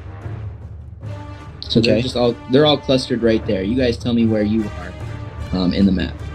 I imagine that I saw myself kind of down there, almost at the top of the map, over there by those mausoleums. Kind of looks like the place that you sent a picture of. Looking Okay, at that. so you like, let's say I'm right at the feet of that little guy who's got laying on the ground right there. There's 2 little guys laying on the ground, and Looks there's like he's one got- up on the He's talking shelf. about the bones. He's got like He's talking about the bones. At the top of the picture is a guy laying on the ground. He's got a red shirt on. Top left. All right. Okay. Yeah, top left. Okay. Right at his feet in that little square. Right at his feet. Okay, gotcha. That's where I'm at. I'm going to use my bonus action to look at the man standing up front. And I am focusing my ire on him. And I'm going to... What move did the cultist or the supposed cultist make that has triggered us into battle? I know Elder Green made some real big time threats. Yes. Yeah. But what did they do in response to the threat that made us go into initiative? Oh yeah. So after Elder Green threatens them, they throw their cloaks back, and they are wearing completely different robes underneath. Bearing that symbol or whatever? Double robes. Yes. They've got tall, pointed hoods, and they've got that symbol on their chest. And they sort of they draw swords from underneath their robes, Okay. and start to look like they're going to approach each of you menacingly. So I was just trying to find out where the rest of you. So before you take a turn, Jacopo, maybe Gilfin, you can tell me who you are on the map.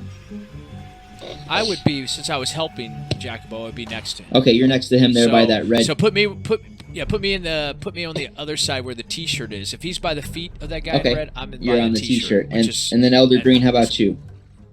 Elder Green is in response to figuring out what's going on. Basically, just gonna jump onto one of the coffins in the back.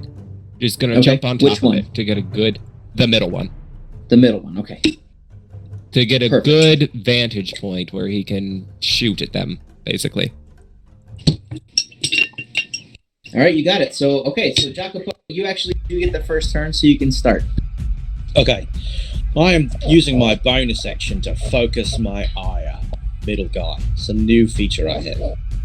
And I'm going to take a shot at him with cherry. And that's going to be a 12. That hits. All right. Now, because I've focused my ire on him, he takes an extra d6 of damage. So I'm going to roll these 2 dice, and that's going to be 11 plus. So 15 damage on the fella who's right up front. Okay, you actually shoot his head and into the back, and then hit the guy behind him. So what does that look like? So he just immediately brings up Cherry and he goes, "Hasta la vista, baby!" And he just he threads the needle right through one of them's eye, and then the guy behind there. The 2 cultists on either side of their dead comrades just kind of react in shock and look to each other, and then they still start coming at you menacingly. Okay. Is that the end of your turn, Jacopo? Yes, that's the end of my turn. All right, Gilfin, you're next. How many feet away are the closest cultists? So they're still where they are underneath that middle arch. So where you are, you can go diagonal. That's 5, 10, 15, 25, 35, 40, 45 feet away. Can I get myself between the 2 of them? You could dash and be between the 2 of them? No, I don't want to dash in. I want to get just to 1 then, if I can. You would have to dash to get to E. To either. Yeah. Okay, well then I'm going to hold my action for them if they come within range of... Can I hold my action and move? Or Yes. You have a movement and you can hold your action. So if Elder Green is on top of that 1 sarcophagus, Yep. and I'm by the red shirt, Yep. I want to move. I want to move myself to be in front of him and Jack. So pick a position I would be. Okay, so sort of that I wanna pile hold of my bones action, there. should they? You could be in that Yes, pile I of wanna- animal bones. Yeah, I've got both. I pulled both my weapons out, and I want to hold my action for if anyone comes within range, and I will attack. Okay, you got it. And then, so now the cultists are sort of sprinting down the stairs towards you, Gilfin. So there's 5, 10, 15, 20, 25, 10.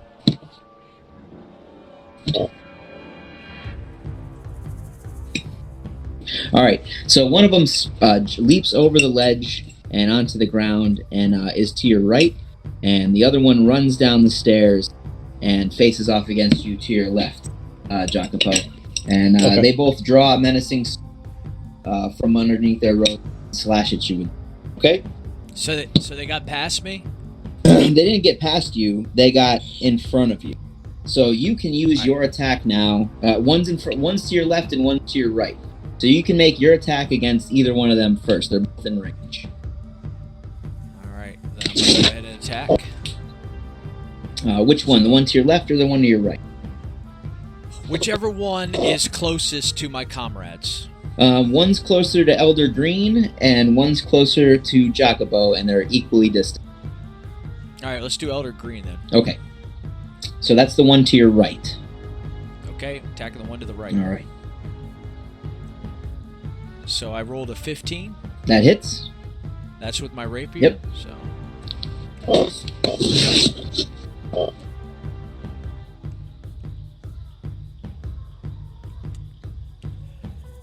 that's going to do 4 damage. 4 slashing damage. Okay. And then I'm going to use my scimitar. Okay.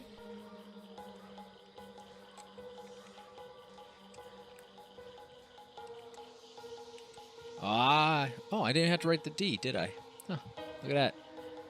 Yeah. No, no. It just added it. I'm sorry. It didn't roll. It just added the 2 together. So it has a math program in here. Sorry. We don't get to. Nope. Ah, it's still a 22. That hits. All right, so that's with the scimitar. So.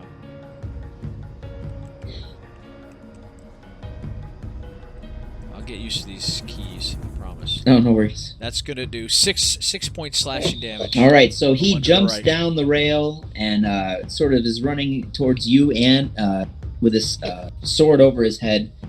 And you strike him with both your rapier and your scimitar and kill him. What does it look like?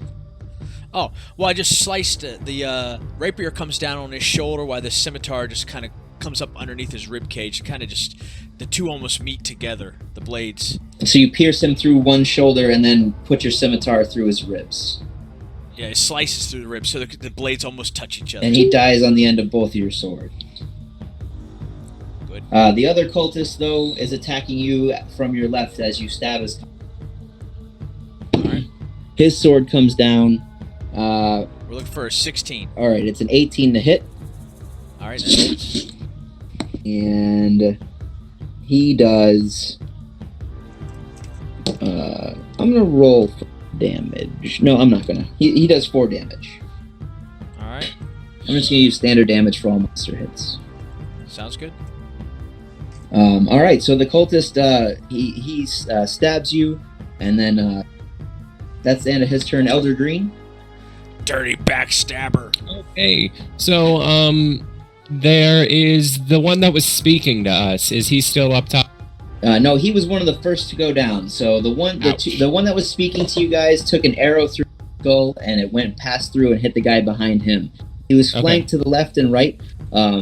The one on the right ran down the stairs and is now in the square right on top of the dog bone pile. Gilfin's on the dog bone pile, and then there's a cultist on that square right above him, and there's a cultist. The fourth cultist is dead in front of Jacopo. So is there only one left? There's only one left, and he's on a square right on top of the dog bone pile where Jacopo. Okay, then. I would like to attack that one, obviously. Okay. So I'm going to use Eldritch Blast. Okay. And it's going to be 11. Do I add anything to Eldritch Blast to hit? It's your spell casting bonus. Okay. So yeah, it's going to be 16 total to hit. Okay, that hits.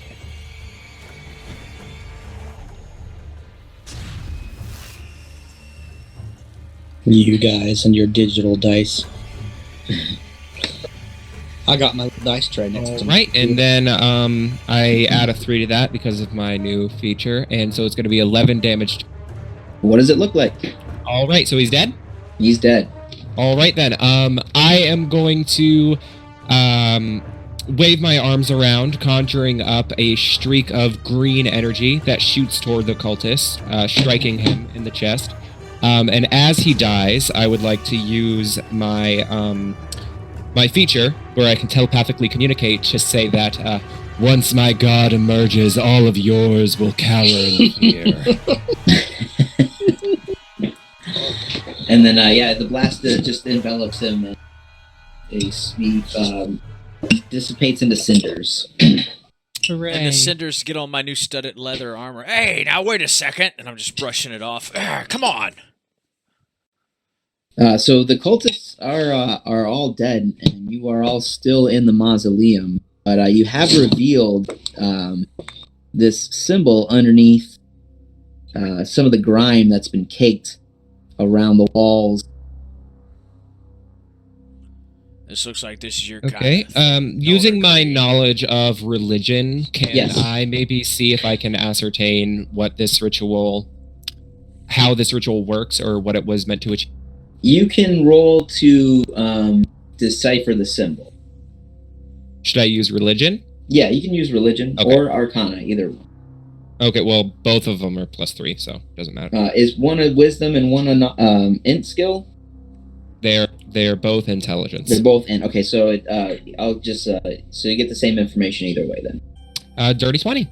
All right, you recognize this as one of the gods of Tharazdun, who has a cult following in pockets around the kingdom of Keoland. And you know that he's just a god of evil, destruction, and death. So this is a death worshipping cult. Okay. A lot of that going around. This is an inferior cult that worships destruction and death. It is something that many people around here have unfortunately caught on to. Somehow mine doesn't catch on, though. It's really no. Oi, boys, did you see that move I just did? They call that 2 birds with 1 stone. Can I figure out any way to kind of desecrate this and disrupt it so it cannot be used anymore? Yeah, you can deface it, and it's not the source of the summoning. It's just an etching meant to consecrate the area. Oh, okay. So yeah, I'll I'd like take a dump on to completely deface it and claim it in the name of my cult. Okay. Just a little on Thara's Dune. He's known as the Elder Elemental Eye and the Elder Elemental God. He's the god of eternal darkness, decay, entropy, malign knowledge, insanity, and cold. He sounds fascinating, but I'm sure he's not as great as mine. He was imprisoned by all the other deities combined to prevent the destruction of existence itself.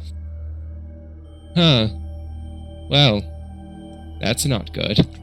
And Seems like we're a little out of our league. You know this holy number is 333. Oh, okay. And that his followers are often insane. Yeah, well, I can tell. They're horrible. Unlike my followers of my gods. My followers are completely sane, I assure you. What's the holy number of your god then, eh? My god is not controlled by numbers or anything like. Knowledge from my god is incomprehensibly vast, and numbers cannot quantify it. You could have just lied and said 777. I'd have believed you.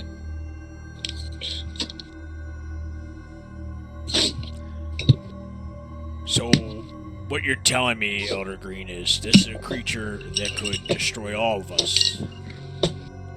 Yeah, probably. If he was let go, but that will never happen. It's not his destiny. I know how this world will end. How do we keep more of those crazies from coming here and trying to bring them about?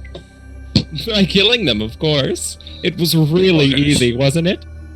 What we're gonna do, stay here all night, every day? We got boats to run now. We got a house to mend. No, this isn't the source of the summoning. They can do that just about anywhere. But this is a place that was consecrated for their god, and I am now going to deface. Yeah. Everybody with a passive perception above 10 notices that there are more etchings underneath the grime all over the place. This is a temple, mate. This is an evil temple. I think we ought to just burn the place to the ground. Now you're talking. So you start to uncover or see that there's another symbol to cover next to the place you are. There's another symbol where, I'm sorry? So the first symbol that you uncovered, you as you brushed away the dirt, you can see the edges of another symbol next to it, or maybe it's the curve of the letter 3. Mm-hmm. You better not uncover another couple of 3s there, Jacobo. Elder Green, you notice this too as you're defacing. Right. Another number over here, 3. I'm not touching anything else. It's bad juju. So this place is a big stone mausoleum, right? Yeah, it's a stone mausoleum. The interior kind of has the stacks of bodies that you would notice. And you notice, again, that it was largely undisturbed, or appeared to be so. With none of the bodies or the bones have been trifled with. None of the There's nothing like all the. There are rusted swords laying across laps of been warriors in the family. It really is a long abandoned crypt. I'm just trying to. Elder Green is just trying to think of if there's a way to maybe destroy this place, like collapse. Oh, so that nobody can ever come back. Yeah, if you've got. I don't have anything in my kit that could do that. No. Okay. Yeah, I was gonna say you would without an expert to consult, you could just remove stone by one or try to, but the construction's sturdy enough that it stood for. Yeah, it's not gonna. There's no way we could just take hammers to it and be like, there, it's gone. No. Gilfin's a little wigged out by all this stuff, and he wants to focus on things that he thinks he can kind of control. He'd like to take and see if the cultists are wearing boots, and if he can compare the boots they're wearing to the footprints they found. Okay. Yes. As you lean down to pull off or inspect the boots, you do notice that the prints match up with that were tracked around the top part of the mausoleum. So why would these guys just come to the top and not come all the way in the crypt itself? I don't know, mate. I think we need to go looking for whatever. Isn't there some sort of creature that druid man, the giant frog? He told us there was a monster out here. Yes, it's likely one that they summoned. Right. Well, that's still lurking about. So you think they came in, summoned the creature, and he's out and about, and we just happened to come here at the same time as they returned? Well, maybe they were returning to summon another. The whole place could be crawling with those cultists. And without finding anything else in this mausoleum, I can't see that anyone's been here for a long time. Those footprints end up there, at the top of the stairs. Yeah, if they summoned something, it didn't leave any tracks. Jacopo, roll a survival check.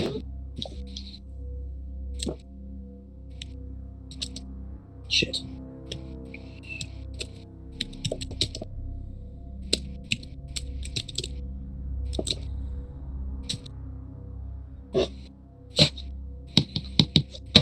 Nine. You notice that the air, as it settles in, is sort of placing the grime on the floor where you scuffed away and found the symbol. The air sort of like that moss is creeping back in. Ah, look at this. This place conceals itself. Unnatural. So this grime on the floor, it's dust or is it moss? It's like it's a combination of earth and say, mess. Yeah, we'll say that it's the spore. Can it be burned? Because moss is a fungus, so it's related to the. So that haze is actually the spores of the. Do I think I can burn it? Well, it's not dry moss. Okay, so I'm gonna see if it reacts to fire. I'm gonna take my torch. Well, you know what they say: if it's fern, then it can burn. Yeah, you can singe the sort of the dry parts, but it doesn't nicely. It just smokes. But the moss seems alive. It seems to be growing in. back at a rapid rate. All right. Well, I want to see if we can hurt it. Maybe stab my sword into it a little bit. See if it cries it doesn't out. react in that kind of way. No. Okay. I'm gonna take my machete and scrape it. But as you scrape away, Gilfin, you do notice that there are more of those symbol patterns, both the 333 and the. No, I'm not gonna move it. I'm not gonna activate no 333. I'm gonna do it. I'm moving things around with my machete now. Yeah, as you scrape away, you find just periodically, not everywhere, but more of these spirals and more of the 333, just sort of. Etched into the surface. You got a lot of defacing to do, mate.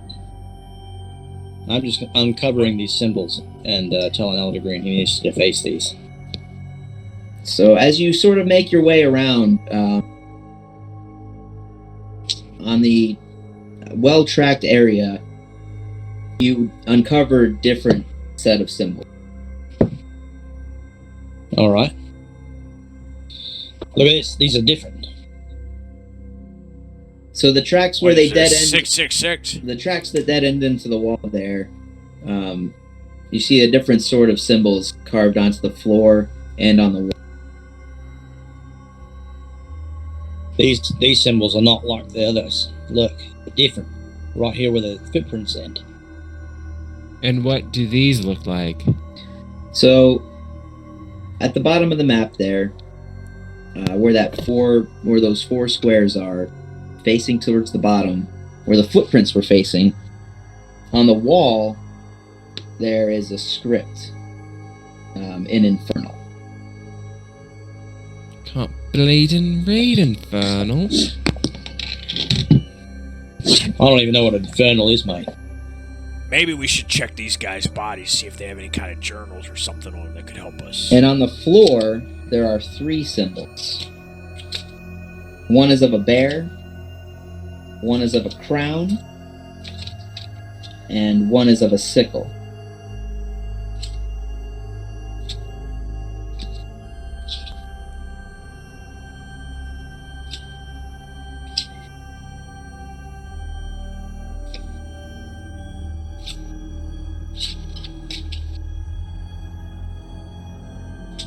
Got quiet in here. Yeah. Sorry, a crown, bear, and a sickle.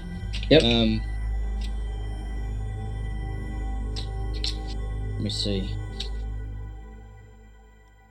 Does that have any significance in my memory or mind? It's something that. What are you? You're a little bit more versed in the ways of cultists, mate. What can you tell us about these 3 symbols here? Oh, well, they don't seem familiar to me, but also this cult is horrible, and I hate it, and I don't even read Infernal because that's practically blasphemy. Yeah, nothing you know about this cult would inform these symbols. They don't. Can I In fact, you know check that they those don't. bodies? Can I check their bodies, see if there's anything under their second robes or anything that might lead me in that direction? Good idea. Yeah, Maybe you find that they're armed with swords and daggers. Each of them carries sort of bound together pamphlets, crudely made on homemade paper. I would like to Oh, read you their should have pamphlets, Elder Green. You need pamphlets. Look at I this. would like to read their pamphlet. Most of it is just mindless and badly spelt common that rambles on about the end of all people and bringing about the end as fast as possible. This is nonsense. It's not even accurate or true. Any pretty pictures on it? No, my pamphlets are going to have the most beautiful pictures. with naked mermaids. Sure. Well, Big old jugs hanging out. That's what I like. you know mermaids are flat-chested. They look just like men. Not in my world, It's a fact. mate. Well, you never met one. I almost married one. Ah! You have to tell me that story one day, mate. Well, I was, but I couldn't do it because I eat fish. They didn't like that. But the sickle probably represents death. The crown. Loyalty. Crown. Well, I mean, that is loyalty, but also if that's their god, that's their king. And a bear. A bear is wild, and he's strong. Gilfin, you notice as you sort of run your fingers over the crown, presses into the floor slightly. Stop that now! Jacobo, you're gonna get us killed. I think you said you did it, mate. Yeah, Gilfin, you did that. Well, shit. So I press on the crown and it... Yeah, you're Hey, talking look at about this. as you talk about the crown, you sort Yeah. of mindlessly reach out and rub your fingers across it, and you can feel that the stone sort of sinks under your fingers. Oh, it's This like a one seems riddle, sick. baby. Well, I wonder if the other two sink. I also. want to, Elder Green's gonna walk up and he's just gonna go, Bear, Sickle, Crown, and push all three in that order. You press them down, and you hear a click, and you depress the bear. But as soon as you press the sickle, that bear symbol reasserts itself at floor height. One of you guys go stand on that one. You go stand on that one. We'll hold all three down at the same time. All right. I moved to Okay. I want the Still want crown. to do bear sickle? You want to do bear sickle crown? Still do it like that?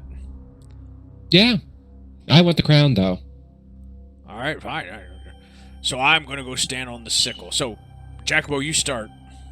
beer. Sickle. Crown. You find that the results are the same as last. Now think about slowly this. It slowly raises Jacobo up. It's kind of funny. It's imperceptible. You only noticed it when you touched your fingers. I saw Jacobo. He's not that tall. I know what's going on. Are there anything in those tombs there that show that the order that these symbols might have significance? If you think about the things that each of them means, what comes first? Is it bear, crown, sickle? Can I press them in that order? Yes, and as you do, a stone door slides away. Well, that meant something. That must have been the solution to whatever the question was. The bear eats the king and then gets a sickle and becomes a farmer. Does some agriculture. Yeah. That makes total sense. The bear eats the king and establishes communism. There, that's what happens. Okay, I like That's it. what this. There. That was a So the small- passage small opens thing. up into a deep torch-lit undercroft. Torch-lit undercroft. These torches are lit? That means there's more those guys around here, the crazies. I'll get Cherry out and I will. I'll just. I'll Yeah, follow that you photo along, is boys. not accurate of what you're seeing. It's just for flavor. The pathway at the bottom of the map sort of opens up, and you can tell it branches to a hallway to the right or left. And it is lit by torches, and there are bodies stacked in the catacombs, just as you would have expected to see if the crypt had been not abandoned. Right. Jacobo, you see any of those dirty footprints? Let's see here.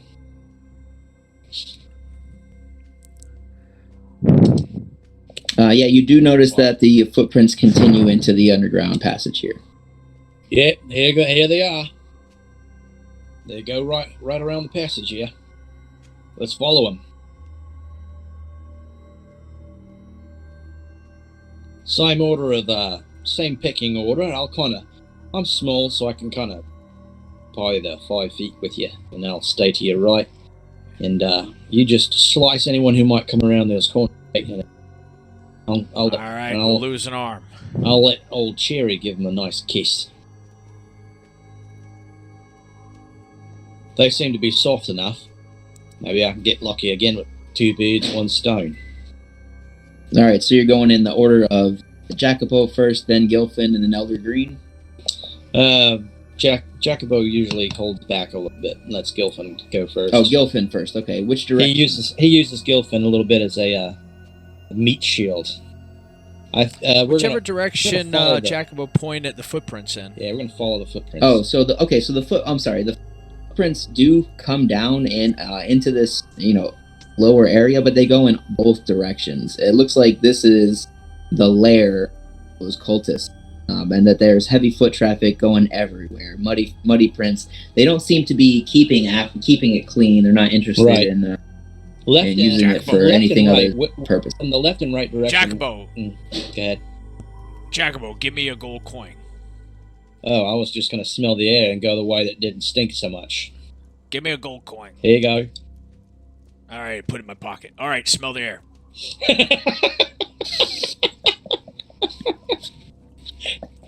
Which way does the air not smell as foul as the other?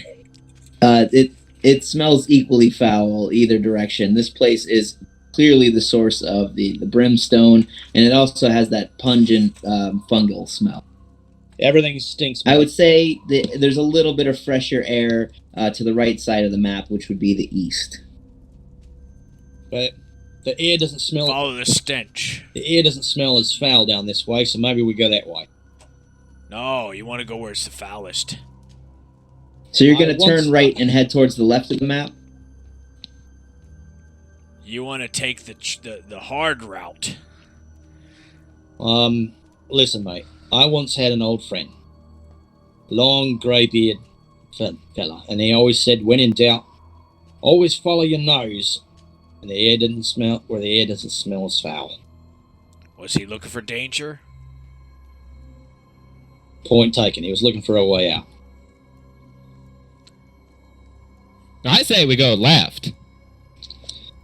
Well, then let's go, Colton. Left? Okay, so is that the left of the map, or are you turning left? That's turning left. left. So turning left. Okay, We're so going that's to the stench. That's to the stench. that'd be towards the clean air. So turning left would put you to the right of the map, and that's towards cleaner smelling air. That's where we're going. Okay. All right, so you turn left and go down the hallway, and you see that it branches off to your right. Shit. Okay, sorry, it wasn't letting me send the picture. It says the file was too big, but then it let me. Okay. You see that it branches off to your right, continues straight ahead into what looks like another well-trafficked but hidden doorway, and then and then more passages to the right or left. Okay, yeah. Are there any cultists standing around? You don't see any immediately. Look in this little room here to the top. To the top? Okay. Let's see. Looks like groceries. Yeah. They got any toilet paper? You sort of look. You peer around the corner and you don't see anybody. But you can tell that it's lived in. There's a rolled up mat on the floor. There are two rolled up mats on the floor. There's a chamber pot and a collection of like just crates full of garbage, some of which is bearing the seal of the king. It looks to be like stuff that fell off a truck. Well, this place is disgusting. These types really make me sick. These cultists just scurrying away and hiding in any holes they can find. It's disgusting. Too right, mate. Too right. Do they have any toilet paper over there by the chamber pot? I don't So are you all use toilet paper. Are you all in the room exploring? Yeah. All right. Yeah, you don't find anything useful in here. A few more of those pamphlets scattered around. And as you're kind of picking through everything, two cultists sort of leap from behind some of the stacked boxes and wave their swords at you while you're unawares. Yikes! How did this asshole get so many followers? So they beat your passive perception roll with their stealth check, so you guys didn't notice them as you were. Okay, very good. Okay. But there are two more cultists in the room. Everybody roll initiative and they'll get a surprise round.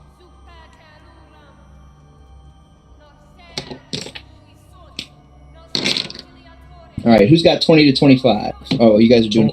I'm sorry. 23. Oh, did you want me to do it on the computer? You got a 23? No, that's fine. Okay.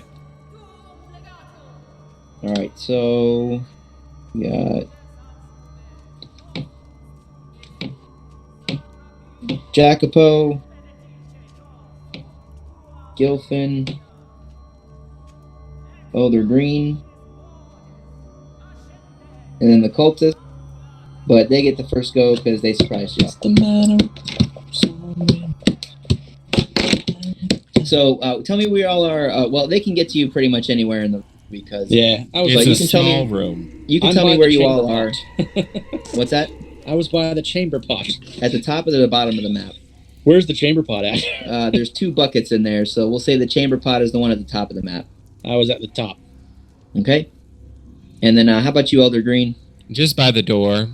Just by the door. And then how about you, Jacopo? Probably. Or Gilfin. Gilfin. Or Gilfin, I mean, probably sorry. By the door. Also by the door. Okay. So let's say they left over those crates to your left there. That's where they were hiding. Okay. So one cultist goes towards the top of the map at Jacopo. Okay. And the other one goes towards the bottom of the map at... who's closer, you guys? Gilfin or Elder Green? You tell me. Probably Elder Green was a little bit farther back because he was in the rear. So That's right. Okay, that's right. Yeah, so Gilfin. So he comes at you, okay?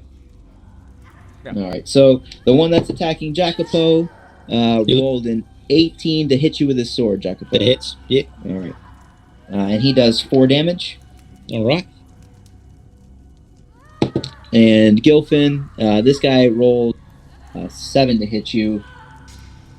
16. So we should be. And so he... Parry it. Yep, they leap over the boxes. One strikes Jacopo. And the other one whiffs with his sword past Gilfin. So now it's Jacopo's turn. All right. This is a surprise round, right? So I... Surprise round over because they went, so... Okay. Now it just goes to no normal initiative. You're the top of the order. All right. I'm going to use my offhand to drop a sword so I can strike at this guy. Okay. I'm going to focus my ire again. And it's going to be... Oh, I rolled a natural 1. I re-roll it because I can do that once per turn. And this time I got a little bit better. It's going to be a plus 6 to hit. So 16 to hit. That hits. Okay, and it's not a D8 this time. It's, short sword is a D6, so 2D6s here. Whoa! How dare you jump out from behind that thing and try and surprise me? It's going to be 8 damage. What does it look like? So he comes up and he slashes me, right across my chest and cuts me a little bit, and I go, "Ugh!" And I take my left hand and I pull out my short sword and I stick it right up in his groin. That's what them's get what try to fuck with old Jacopo. That's All right, my turn. Jacopo. Is that the end of your turn? All right. Go ahead, Gilfin. First attack is a 11. That does not hit. Okay. No. So the cultist sort of gets his sword up to block your attack. Second attack is going to be a 12. That hits. All right. That would be with his scimitar. Okay. So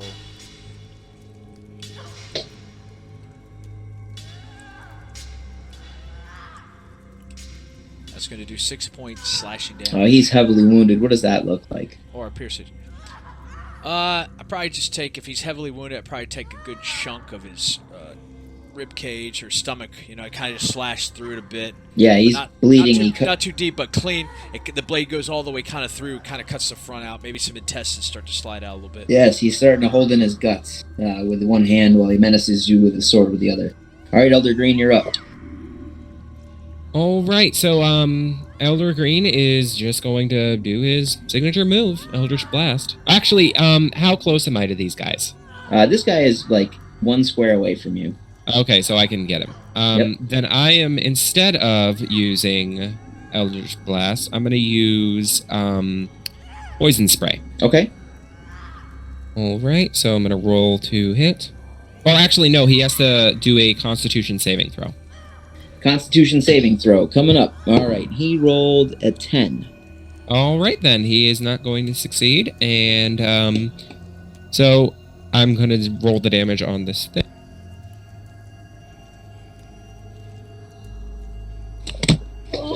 And it's going to be 7 poison damage. All right, so how does this spell look as he takes this damage to kill him? Oh, okay. So what I'm going to do is just walk up to him, and Elder Green extends out his arm, and a puff of yellow smoke appears in front of his face. The cultist inhales it in and is suddenly struck in with a fit of coughing, and he asphyxiates to death. He just chokes, falls over, and dies. Why do I picture that like he just kind of sachets up there and puts his palm out and just goes, like blows a kiss? Yeah, that's what it is. I visualized it. Get out of my head, Elder Green. Get out of my head. All right. You find nothing of value as you were looking around the room, and as the cultists they leap out to surprise you, you dispatch them. They're similarly armed and arrayed as the ones that you met after they took their cloaks off upstairs. Well, Jacobo, if they don't got toilet paper, that means they got crusty ass. Crikey, mate, that one nicked my ear off. I'm lucky you missed it.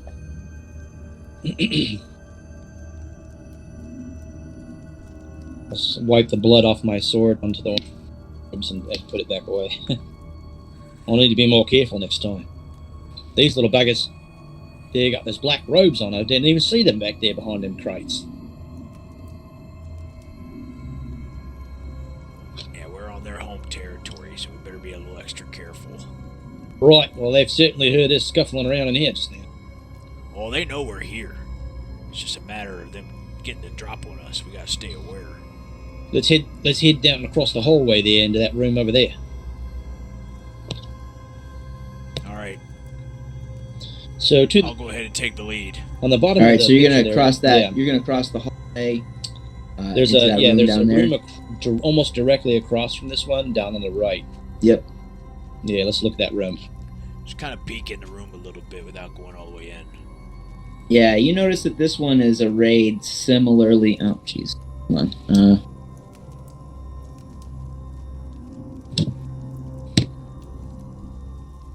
It's got to compress them sometimes because they're too big. Yeah. Yeah, you notice That's that it's what she arrayed said. similarly to the other room with chamber pots and straw mats on. You do find the pamphlets strewn over, but nothing of particular value.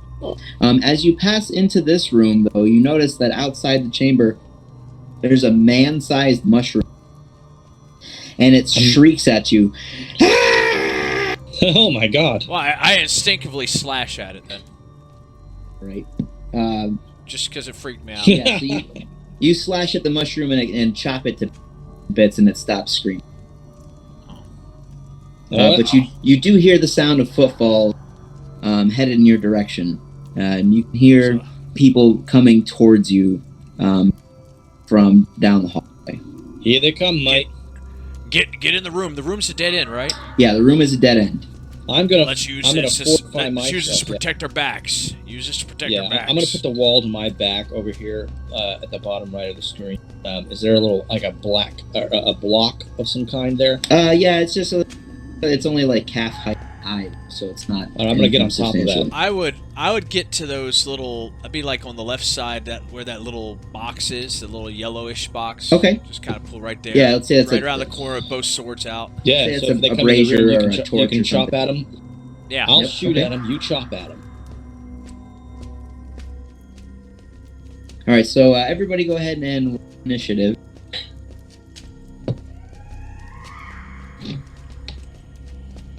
Oh no. No.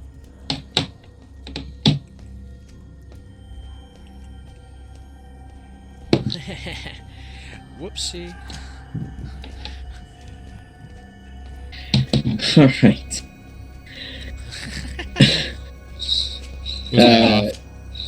Elder Green, you and I got to do an initiative roll off here. Yeah. Really? Yep. With a So just 2? roll your d20. Tell me what you got. Oh, you did. Okay. All right. I got Do a you 17. not have dice in your room? And then, what do you got there? Does that answer your question? Jacopo? I hear it. Those aren't your dice, though. Those are Percy's dice. You dirty asshole. These are my dice. This is the big ass dice bag that I have. Look, Kimber, our Jarl, worked very hard to give us an automated dice rolling I system. know. I just don't have the keyboard. I like using it because I'm not going to be like. Did you hear that? I rolled the dice. It's a 20. Discretion. My keyboard comes Wednesday, and then I'm going to start using it. Listen, look. Did you? Did you hear? That one actually was a natural 20. I heard it. See, I was going to be like, oh, no one will believe me if it's 20. That one wasn't 20. Yeah, it sounded like It a was. natural 20. It did. It sounded just Here, like a listen. natural 20. It had that extra little pitch. I've got like over 300. That one was 18, and see, that's just not believable. I got $300 worth of dice and a fancy dice box. Jacopo, what's your initiative?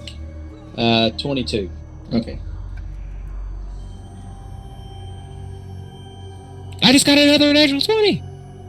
All right, so as you all are positioning yourselves around, you see the cultists come in, in sight, peering around the corner, 2 by 2. They don't fight organized because they're clearly just insane people.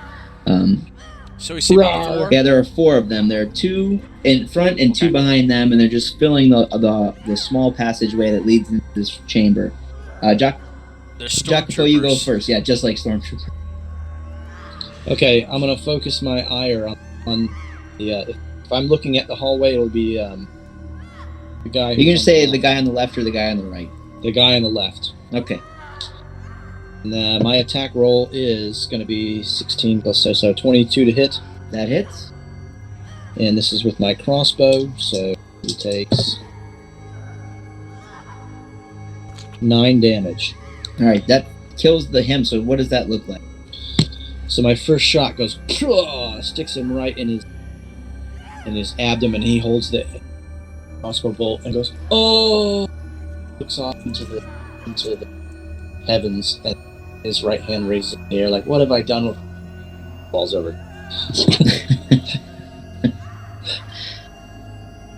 All right, is that the end of your turn? Yes, like the stereotypical like bad guy turn that from the movies. All right, Gilfin, you're up. Alright. So swinging. First attack's a 12. All right, which one are you hitting? The guy on the left or the guy on the right? Because your position's sort of around the corner on the left side. I was there, on the left. The guy on the left that already took the crossbow. All right, that hits him. That guy died. He died. So, so there's a dude behind him that you can step out in front of, or you can get the guy on the right. I'm gonna have to go with the guy on the right. So you kind of come around the corner there and attack that guy on the right, and you do hit him. Is that your damage? 10 points. Yeah, 10 points slashing damage. Well, I guess it's... That's piercing. He dies. So piercing damage with the rapier, okay. So I just kind of poke right into his throat, pull pull it out. And then I got my scimitar that I'm going to try to swing. Am I in range to maybe go after the next guy? Okay.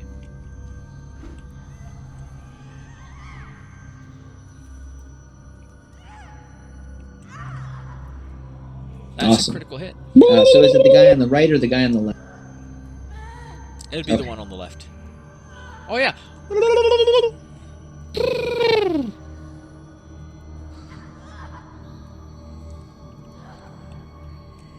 So 2d6 plus your or not plus your bonus though. It's just 2d6.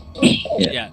Oh no, I have the my 2 weapon style fighting lets me use a modifier, so 10 it's points? 10 points. Okay, so that guy dies too. So with your offhand attack, what does that look like?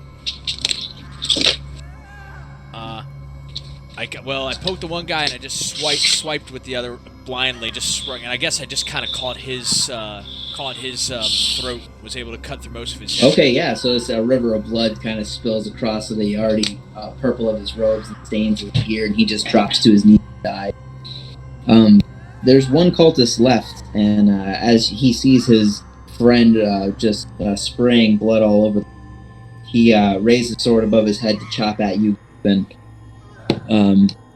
it's an 18 to hit. All right, and he does 4 damage, so he just chops down his sword across the front of your chest there and slashes at you. Yeah. Elder Green, it's your turn. Hooray! All right, so are any of them within 10 feet of me, right? Yes. There's All only right. one left, and he is within 10 feet of you. All right, then I am just going to use poison spray again on. Okay. So he needs to make a Constitution save. All right. That's a 3. 3 is not good enough, so he is now going to take 1d12 of damage. So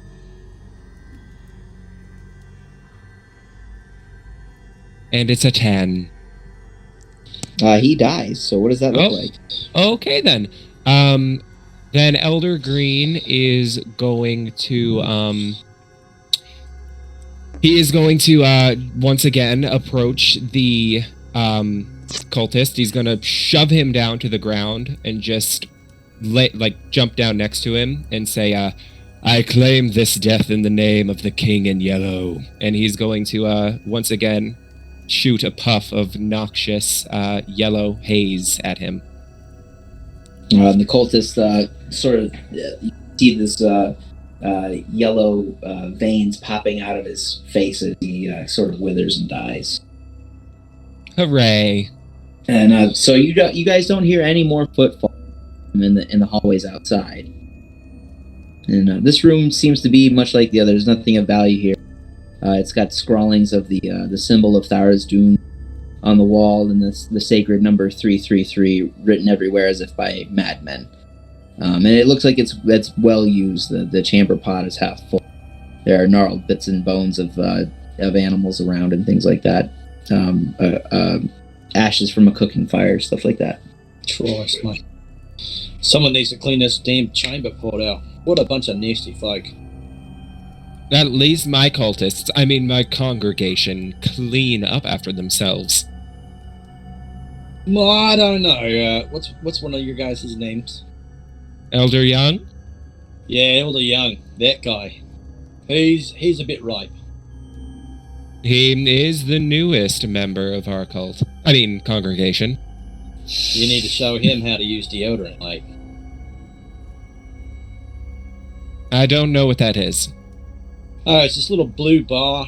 And it's got the one I use has a wolf on it. Just kind of put it under my armpits. Oh, that's nice. It makes me smell fresh. The ladies love it.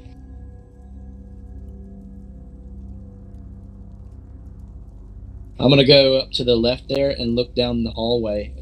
Hey, mates, it doesn't seem like any more than coming. Yeah, you look. Nobody bothers you as you look around.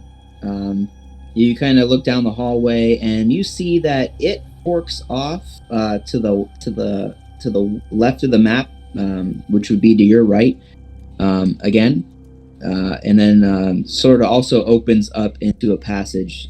Sorry, I'm getting the image here for you guys.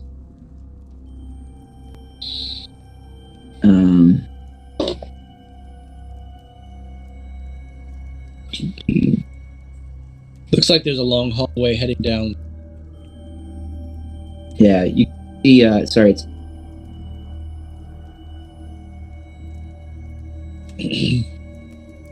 You can see that it sort of ends in another opening. It sort of mirrors the one. Right. That was off to the right, the direction that you didn't go. Okay. Well, let's head down that way, boys. Pecking order. Gilfin with Jacopo and Elder Green behind him make their way down that hallway into that and find it just much the same as the crypt. The bodies stacked neatly and undisturbed, but the heavy foot traffic and dirt from the side around, including patches of that purple glowing fungus here and there making its way up the wall. There's something special about that fungus. I know they're doing something. It's pretty. I'm not looking forward to finding out what. You can see the hallway curves around to the right and then continues, and then but it also opens up to a wider area to the left. Right. You also notice on the right-hand side, across from that wider opening, what appears to be a fresh patch of plaster. Of plaster? Yep. Or mortar. We'll say it's mortar. Okay. What's that look like?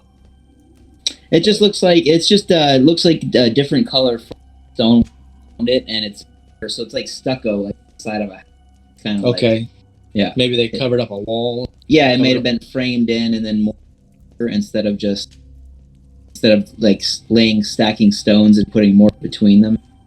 Right. Well, Gilfin, knowing that he thinks he doesn't really know what a carpenter is, but he knows Jacobo's been doing some remodeling of the house and stuff. He kind of wants to just stand on guard towards the hallway so if Jacobo wants to look at the mortar. Yeah, it looks like someone pasted a hole here in the wall. I don't really work with stone or plaster a lot, but I'm not unfamiliar with it. Because you have to do some sort of insulation sometimes inside boats. But, yeah, this has definitely been tampered with here. So what do you do? How are you interacting with? I have a wooden.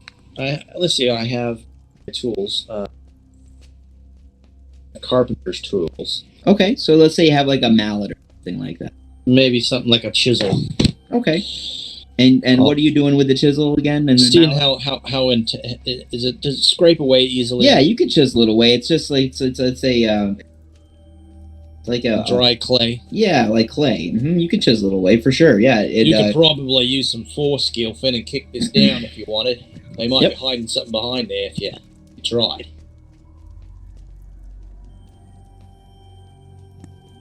But I don't know. Maybe we'll head down south if we can't find anything else in here. Come back and investigate this, unless you just want to go ahead and kick it in. But who knows what's behind there? Maybe a whole room full of poisonous gas from this. Why would they cover it up? Either hiding something or they're protecting themselves from something. And here, I don't think they care about protecting themselves. Listen, I've got a sledgehammer. Why don't I go and get a good whack? Well, they know we're here. Why not? I've got a sledgehammer in my Dungeoneer's pack. I'm gonna go ahead and give it a good. Yeah, make a strength check. Pop, pop, pop.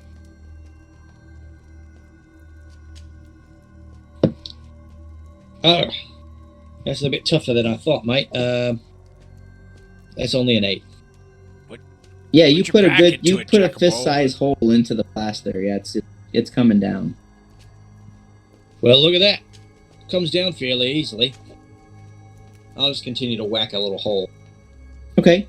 Yeah, you sort of whack away. So I can at least see through it.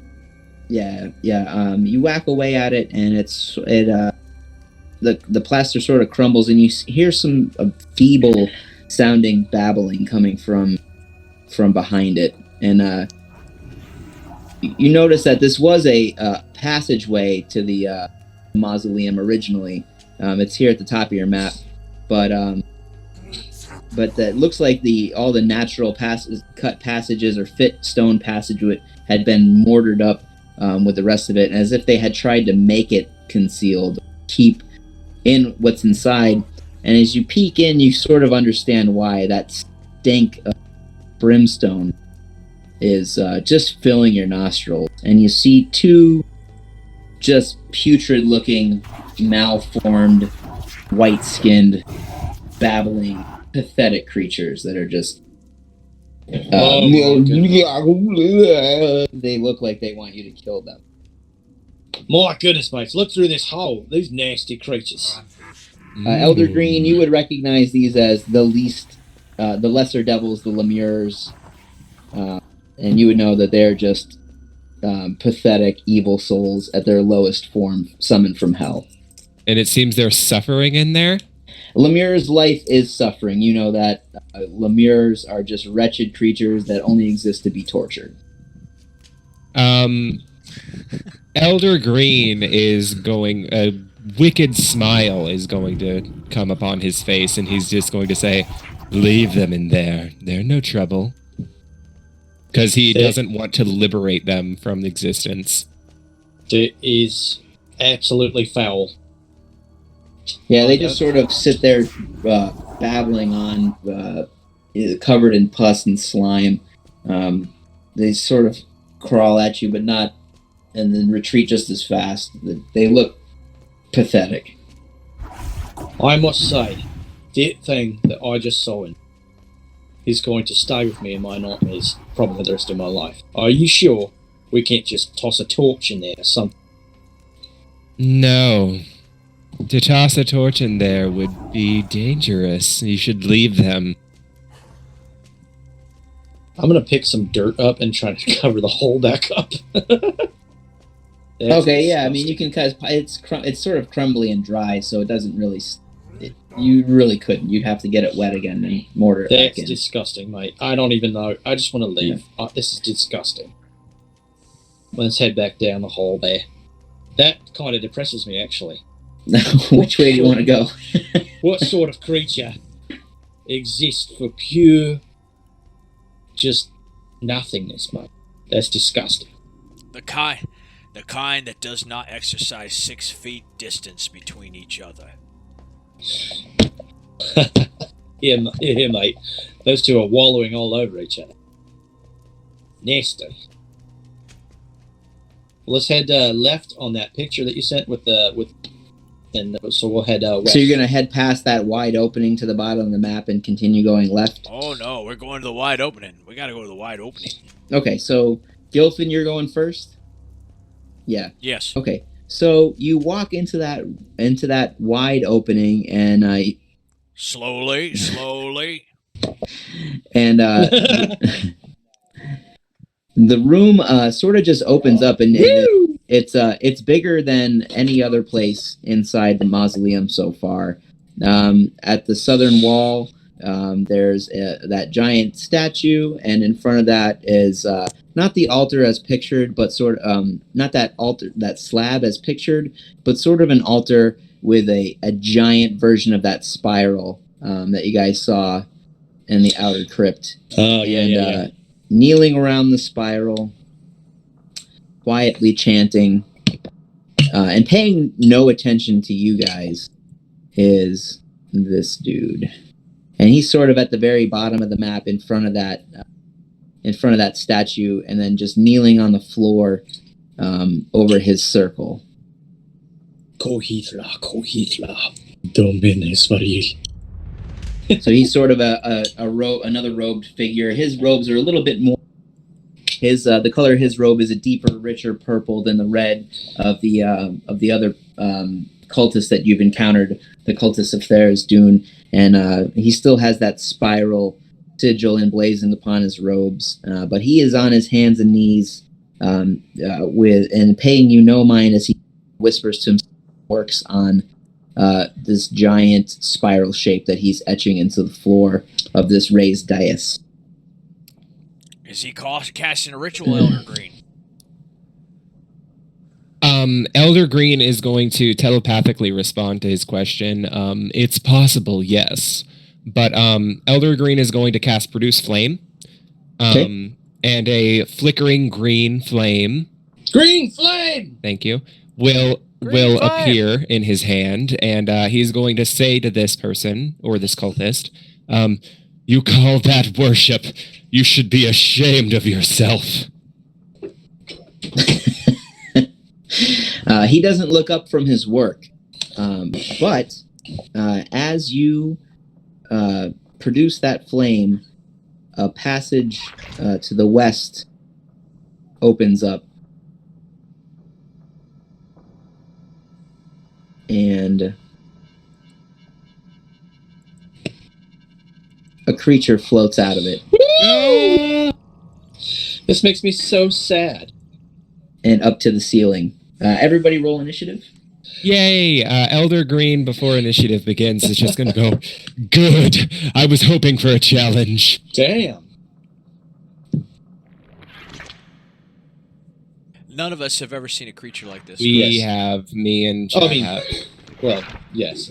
Oh, okay. Well, I mean, yeah. in real life, yes. I'm saying character, sorry. Jacobo has not, This might be the most insane thing Gilfin's seen, and he says he's seen a lot of strange things. But the Lemirs and this... Elder Green has seen stranger things in his dreams. What's your initiative, yes. Jacopo? 23. All right, Jacopo goes first. Rolling 18s and 19s on then Elder Green is next. Gilfin, the spectator. May I roll some kind of check to see if Elder Green knows what this thing is? Because I know exactly what it is. Hey, but I don't want to mess. Actually, Elder Green, hold off on that. I've got something that's going to happen here in a second. Don't waste your action. I'm not going to use my action. I would just. It's Okay. not an action to roll a knowledge check, is it? So, I have a no, hunter's. I have a hunter's sensibility that's about to kick in. Yeah, so you can roll a nature check to know what this is, Elder Green. Now, I imagine at the same time, both you guys are clicking into whatever checks you guys got going on. You know, just Yeah, instinct- Jacopo, you can do the same thing. You can roll a nature check to know what this is. And you gotta tell me what your roll is, Jacopo. I would just add a 1 to that if it's nature. So it's nature. 15. Yep. Okay.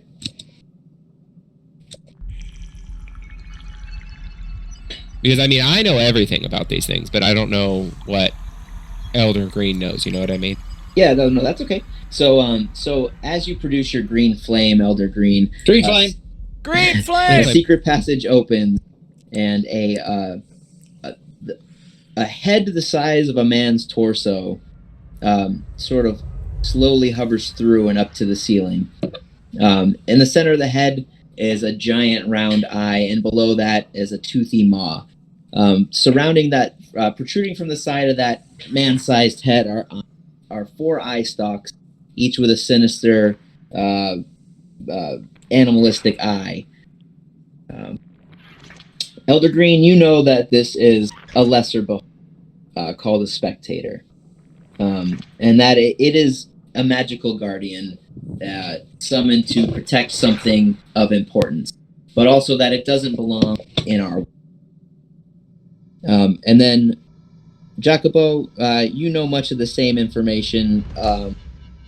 You would know, Elder Green, you know that those eye stalks each produce a different sort of power, and that this creature is going to attack you at range. And then, Jacopo, you know that it's a magical creature and that doesn't in our reality or in our plane of existence, but you might not necessarily know. I'm sorry, you cut out. I might not necessarily what? Know how it fights exactly. Okay.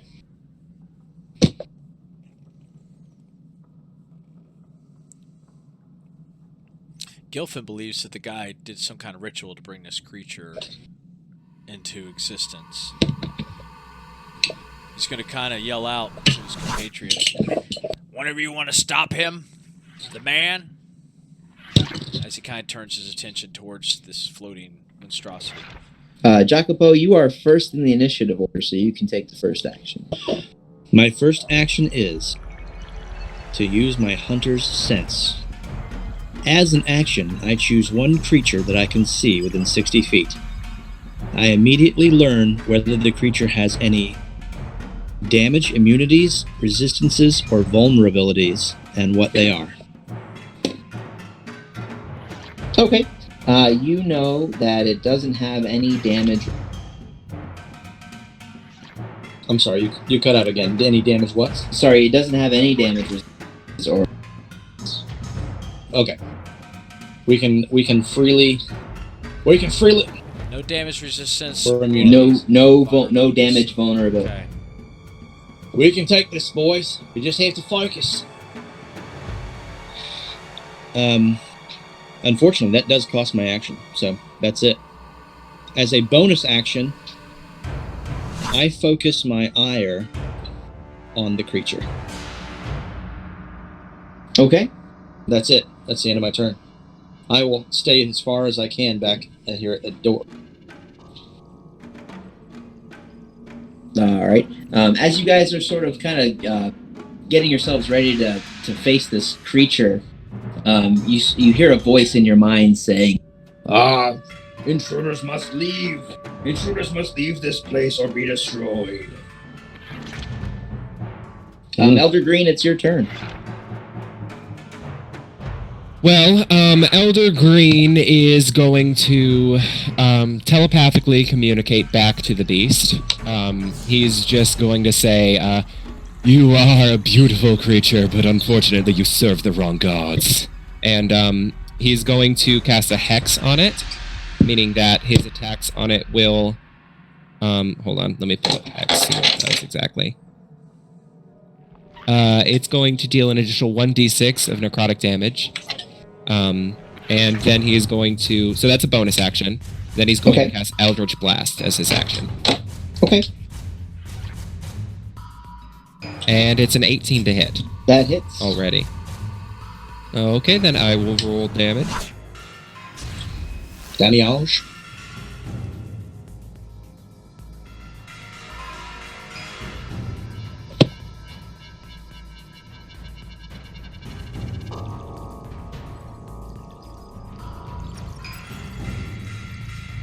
Okay, so there's the initial, and then I'm going to roll the bonus damage.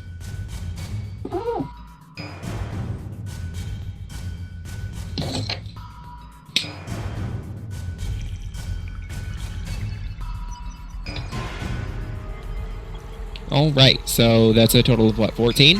14. Alright then. 14 damage from the Eldritch Blast. Alright. So that ruins him pretty good. What? Well, he is just going to focus his energy and conjure up a streak of green force that streaks toward the beholder. He's targeting his eye. Beholder, sorry, spectator. God, if it was a beholder, we'd be dead. All right, so yes, he takes the blast of your eldritch blast in his eye, and it sort of like withers a little bit, and he kind of blinks it away. Gilfin, your turn. Well, he's caught between. He doesn't know if it's a creature that was summoned by the guy, or if he should attack the creature. How far? So the guy, they're about equidistant apart. I'm gonna have you guys up at the top of the map by the door, sort of in that marching order that you were in before, but just taking up the front two spaces. So the spectator is on the western or left side of the map, just above that red box, in the box above that red box.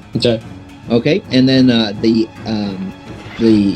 cultist leader is at the right of the square, the foot of that angel statue, behind the altar, at the sort of mid bottom of the.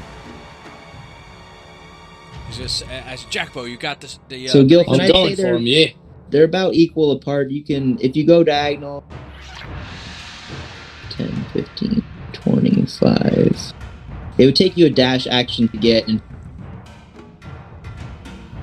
Get where? To be standing in front of either of them in a square, like directly in front of either of them, you'd have to use 2 moves. Oh well, then I'm going to take a defensive Okay. position in front of Jacobo and Okay. Elder Green. Both swords out. Hold my action for whichever creature comes closest to me within range. All right, you got it.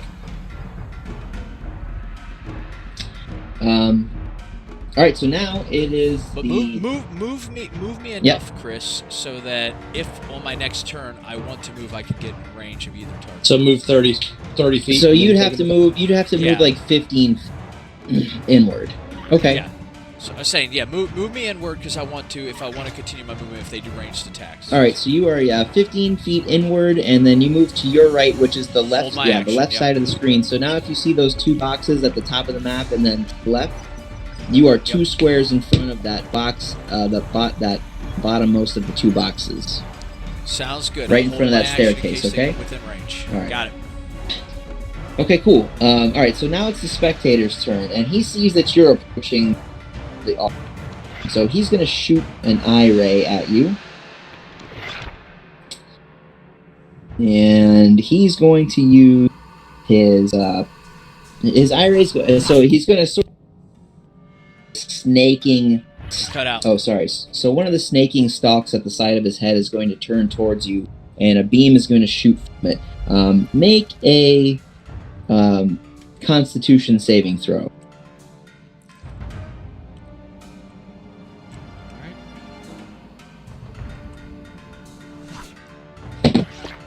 Constitution. There's save. It's a dirty 20. Oh, okay. So he blasts you with a ray, and you feel sort of a numbness wash over your body, but you're able to shake it off. Elder Green, you see a second eye stalk above that one point in your direction, and a ray leap from it. You also make a Constitution saving. Absolutely.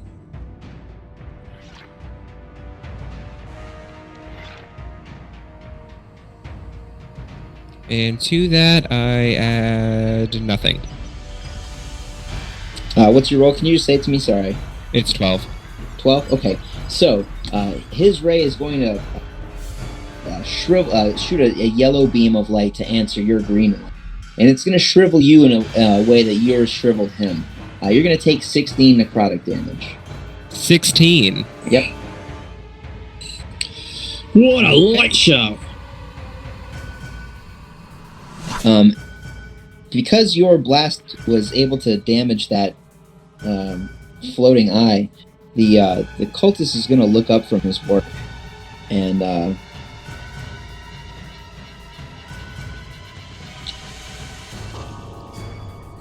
keep us in anticipation. Sorry. He's Shiver. he's going to sort of raise his fingers towards your way, Elder Green, as well, and start to chant. Go ahead and make. You hear the you don't understand the words, but you recognize that it's infernal speech. Go ahead and make a dexterity saving. It's 7. All right. You're going to take 5 radiant damage as well. So a sort of no. 5 radiant damage. Radiant. Oh, I thought you said no. You don't. Sorta. Sorry. So He said Sorta okie what? doke. yeah, okie doke. Okay. So yes. The radiant damage you were saying. Oh yeah. No. They. So a crack. So a light from the cracks in the sort of whooshes up from your feet, Elder Green, and bathes you in a red glow. Yeah, you can feel singeing you for that damage. Ouch. Jacopo, it's your turn. Jacopo is going to use his bonus action to Hunter's Mark the Spectator.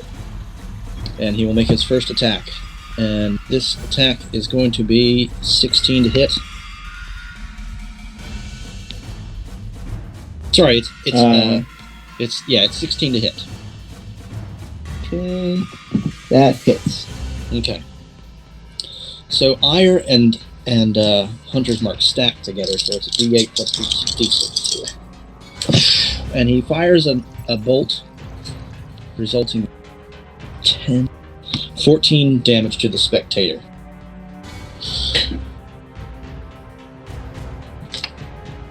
All right. Twang! So the bolt sort of pierces the rubbery hide of that fleshy head body, and the Spectator again blinks its eyes in pain. Blinks its eye in pain, and the eye stalks sort of writhe and shake. Is that the end of your turn, Jacopo? That's I've only got one action to me. All right, Elder Green, it's your turn. Okay, well, Elder Green is, he feels closer to his gods than he ever has before.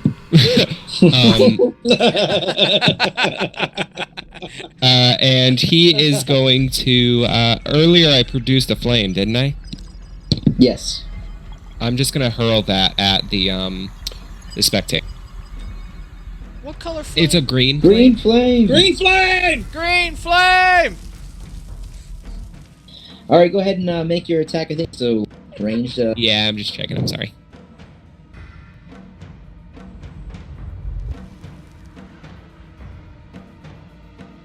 And it is a 12, I think? No, 11. All right, it doesn't hit. Okay, well then the green flame goes Green pushing flame! past him. Thank you. Green flame! Um, I'd like to get my inspiration that I never got to. None of us ever got it. Sorry, boys. So Jesus. Gross. Oh no. Well then that's the end of Elder Green's turn. Jesus. I don't want him to like cower and run away, but I kinda really need to. Elder Green is going to there's some boxes at the front of this thing, yeah, right? It looks Yes. like it. Okay, Yep. he's going to try to take some cover behind those boxes. You can take Hi, half Mike. cover. And I'm going to take half cover. Hi, mate. You can take a potion out of my backpack next time you come around. It's in your bag? Why wouldn't we just keep it in the bag of holding? Because I bought it for myself. It's in my backpack. Rude. Ruffling around in there.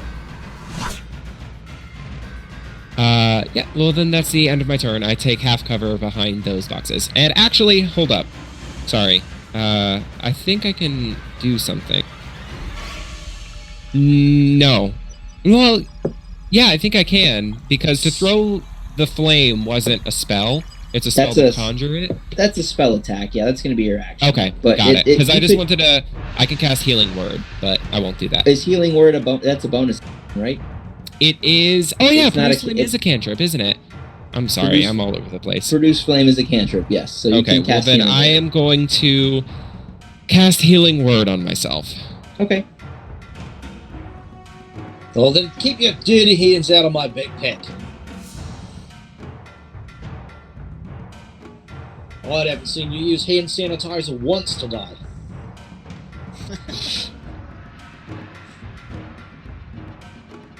So yeah, I regain 6 hit points, which is really not much, but it's something.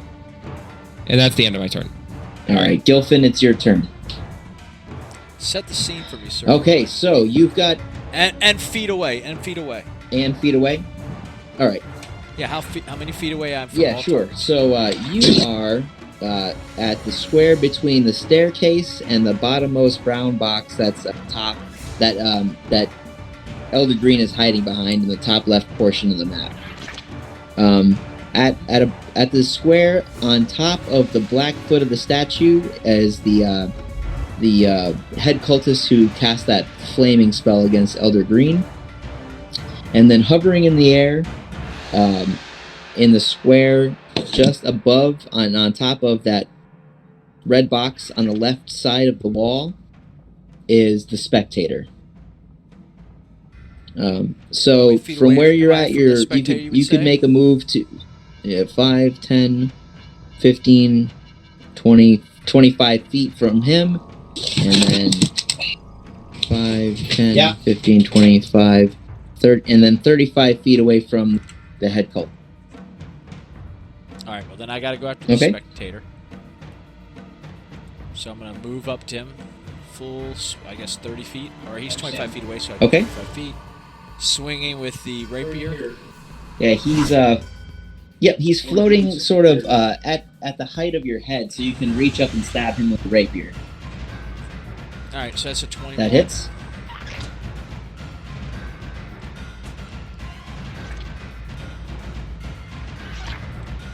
That's going to be 10 points piercing damage. Okay. With the rapier. And Now I'm going to come with my second attack. That's a 7 that one does not hit. with the scimitar. All right. I'm going to go ahead and exhaust a action Okay. surge that will allow me to have All right. another turn. So first attack with the scimitar.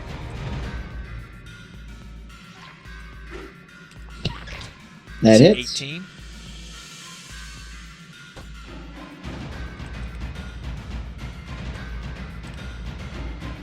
I put an invalid there. Let's try it again.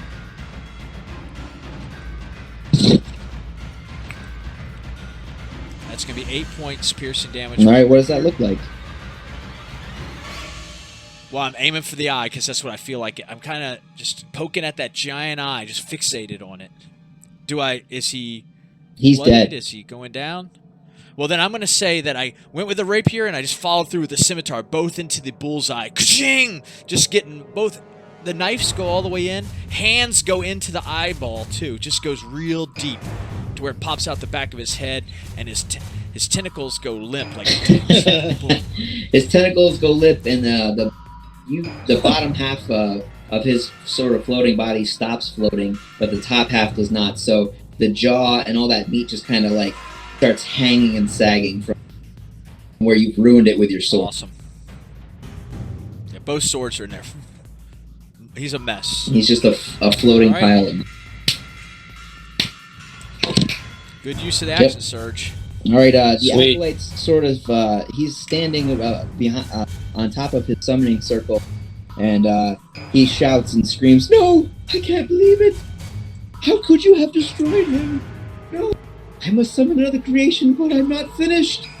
And he points his fingers at you, Gilfin, and that sacred flame sort of rises out of the ground at your feet. Go ahead and roll that dexterity save.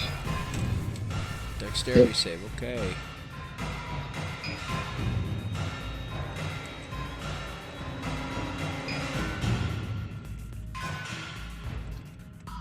Let's see what my plus is here.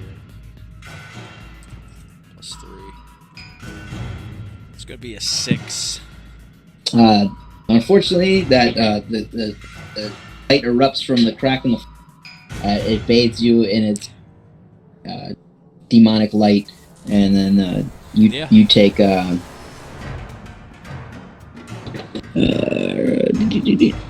was fixated on the creature. I left my guard. 3 damage. And Jacopo, it goes back to you. All right. So you've just seen your friend obliterate the dangerous aberration that you know is not of this world. But the cultist is... We're business partners. The cultist is still attacking. I'm going to use my bonus action to move the dead creature to the cultist. And I will attack with Cherry. I've got her loaded, ready to go. Okay. It's going to be a 19 to hit. That hits. This is only 1d6 because I can't focus my arm. So, 6 and a 5. So that's plus 15 damage to the cultist. How do you want that to look? Alright, so he goes, "How can you do that?"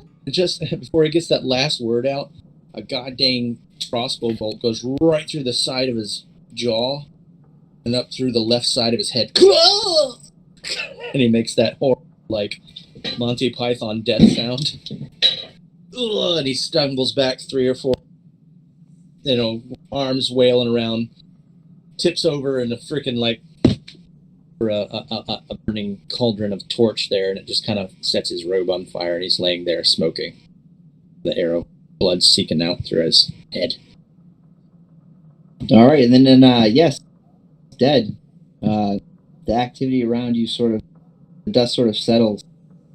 Kind of just returns to quiet of the mind. Aye, good hit on that thing. The hell? Poke that spectator's dead body. The fuck was that? I ain't no fish like I've ever seen. Weird looking octopus. That was a spectator. They're summoned from another plane to guard something. Treasure? I can't say for sure. What's in that room that he came out of? You guys can make your way into that room, and it's just it looks like it's just an alcove that where the spectator was stowed away. There's nothing other than that sort of pool of water, and just enough room for him to squeeze through. I need to find his treasure. I'm going to take a vial of the Take a vial of the spectator blood? Yeah. Okay. Yeah. You think this is the creature that they want us to collect? I mean, it seems foul.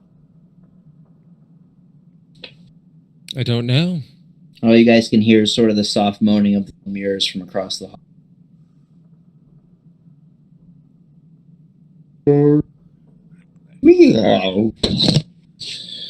I would like to investigate the body of the cultist who is casting the ritual to see if I can find any kind of components or maybe a ritual book or something like that. You find a quill and an inkwell. You can discern that he sort of is hand authoring these pamphlets that you found scattered throughout the lair. Well, he did a shitty job, I'll say. He's got bundles of them in his pockets, but he doesn't have anything particularly of note. You do notice that he has a subtle point to his ears, and appears to be half elvish. Mm-hmm. Well, I'm going to cut one of his ears off. Put that in my pouch. I thought we were here to help the elves. Not this one. Well, I know he definitely wasn't working with us. And I'll cut the patch of his on the back of his robe that has the symbol of his cult and wrap the ear in that and put it in my pouch. Okay. Gotta have proof of kills, buddy. Do you want to take one of the spectators' dogs? I got a vial of its blood. I'm gonna look into it. You think that'll be enough? Yeah, that's more for my own research. I'm a monster killer, and I like to have rare plasma around. You never know when We're supposed to bring back proof that we killed this demon. You could always cut off. Can I one of cut off its dogs. eye stalks and take them? Yes. I will. All right. You've got the 4 eye stock. Yeah, the other one's kind of a mess. Sorry, Elder Green. Over time, Elder Green, if you research these, you could figure out what spells that they could cast, and you would have this knowledge how to help you fight beholder-like creatures in the future. Okay. Our future isn't looking bright then. I'll ask my gods what they think about these. That is information that would be very important to Jacobo, to a monster hunter. So maybe if you share that with me, be more inclined to pray more. And you just share if there's any gold in it with me. Yeah, Jacobo, that being the case, we would say that you could obtain the same sort of information. You would know the behavior, and if you spend time researching, I'm making a journal and powers of beholderkin. Cool, sweet. Elder Green. Yes. Are all cults dirt poor? Is that what the thing is with a cult? There's no money, no gold, no treasure? Some cults are highly profitable. Oh. The cult of Palor is Some of them- extremely profitable. People donate to that damn church all the time. What's this giant statue? Is that their god, then? Yeah, I don't know. Some kind of spire. It's a spire. Yeah, this statue, this building is not original to the cultists. Only the defacing marks that they've made really belong to them. The summoning circles, the scrawling, the spiral symbols, the 333 covering the walls. Mm-hmm. These cultists are just horrible. Cultists are disgusting. They take refuge in whatever rotting old building they find and claim it as their own. Yeah, this is more desecrated than anything else. And so what those guys are doing back at the mansion right now, huh? Desecrating. That's different. We're not a cult. We're a congregation. Jacobo is going to be interested. You get it, in Jacobo. Oh, yeah. Yeah, we're a congregation. I'm going to go down the hallway and look at that water. Okay. Yeah, it seems to be a fetid pool of water, probably like the drooling of the beholder's mouth is dripped in it and shit like that. Yeah, this is foul. This is where that creature was waiting for us. Nasty. Well, mates, I think this threat's probably cleared out. We can go check the rest of the There's probably still a demon here. That couldn't be the demon they sent us in. It was Elder Green says sent to protect, so it didn't leave this place.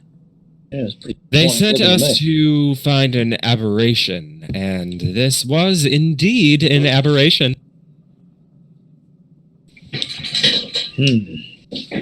Yeah, the stench of the can I drink brimstone. those health potions that you have, all The of them now, please.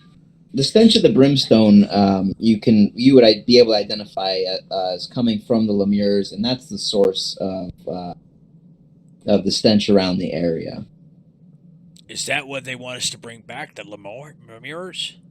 Oh, Maybe. I don't know why they'd bother with those things. They were blocked off anyway. You would know that all of these creatures are summoned from another plane of existence. The Lemures, Yes. the Spectator. I just mean they're not going to be causing any trouble outside of the place where they currently are because they're blocked off. They're helpless. They're completely helpless. Yeah. Just leave them in there to starve, I say. But don't we have to take back some form of proof that we took care of the sulfur-smelling creatures? Fine. I mean, if you want to kill those things, there's no reason not to do it, I guess. Put it in a bag of holding. I don't know. How does a bag of holding work? Put them in there and let them float around. I'm all about killing them. They're disgusting. I'm about collecting the reward for completing the quest. Let's check the rest of this place out and make sure there's no cultists. All right. Yeah, you haven't heard any activity falls since the battle. Yeah. Where would you like to explore? I'm just gonna, there's a couple of areas we didn't go to. Maybe we'll just backtrack a little bit and check every. Yeah, take us to the stinky area, right? Yeah, the less traveled room way that we didn't go. Okay, so as you head north out of the room, you see that the hallway continues to branch to the left, and then it opens up into the kind of one of those little alcoves that you encountered in the Undercroft here. But you can also see that there's sort of an unfinished portion of it. It smells a little earthier in this part of the Undercroft than it did in the rest of it. So you know that infernal smell is emanating from that mortared up room, and you can sense that the earthiness is emanating from this other part of the crypt. Over here is a little bit more natural, mate. I don't see any other cultists, do I? No. Doesn't seem to be very threatening anywhere else. I think we've taken care of this. Famous last words. Well, you point out the monsters to me, other than those two that are hanging around in that room over there. Well, those things are a danger? Look, No.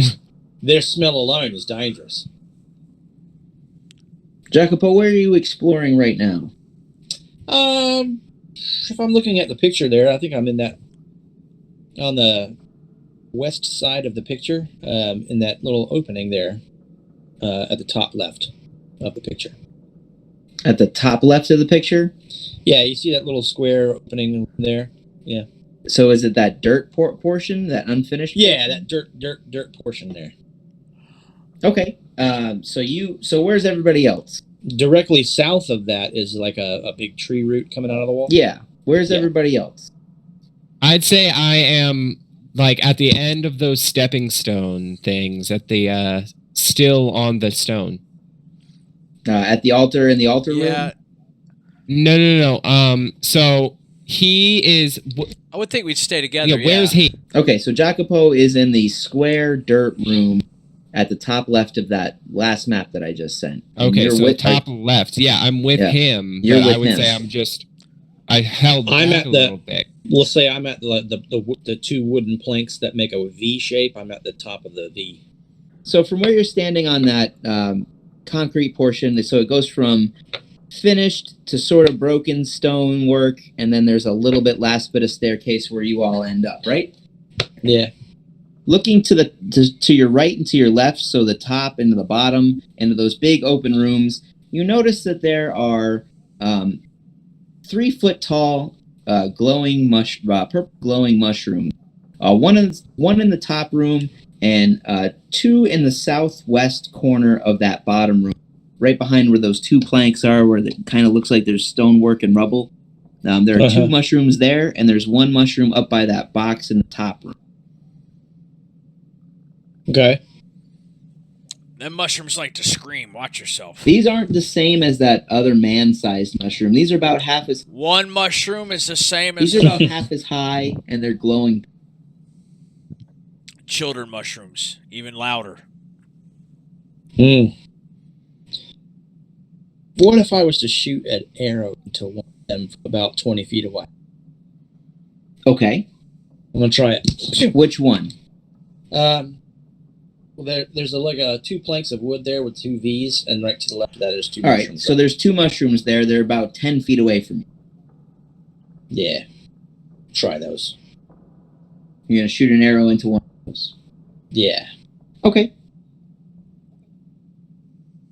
Does it react in a way, or spores go flying? Oh, you shot the arrow at it? Yeah. Oh, I figured you'd roll an attack or whatever. Oh, I can roll an attack roll Yeah. if you'd like. Yeah, sure. I will. Well, what's your attack bonus? My attack bonus is +8. Okay, yeah, no, you hit it automatically. So yeah, you hit it. It doesn't react, but it starts moving towards you. It moves My goodness. halfway towards you. That's scary. Sort of It's these moving. root-like feelers kind of pop out of the ground at the base of it as it moves towards you, and it kind of uses them to crawl along. And then they sort of like wave up at you as it approaches. I would like to use my hunter's sense to see if I can discern anything about it. Okay, well, everybody roll initiative. Okay. Okay. Because the one behind it starts moving your way as well. Oh, no.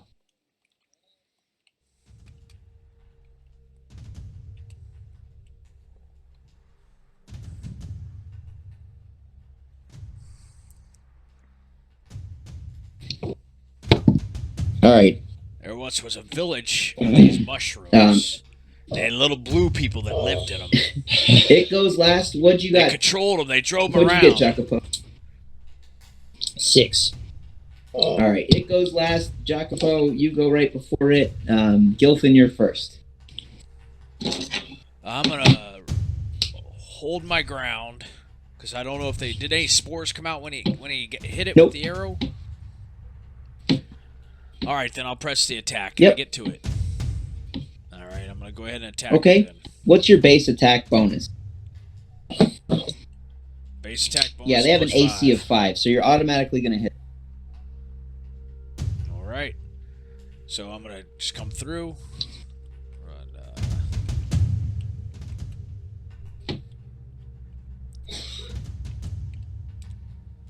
First hit with the rapiers, only a 4.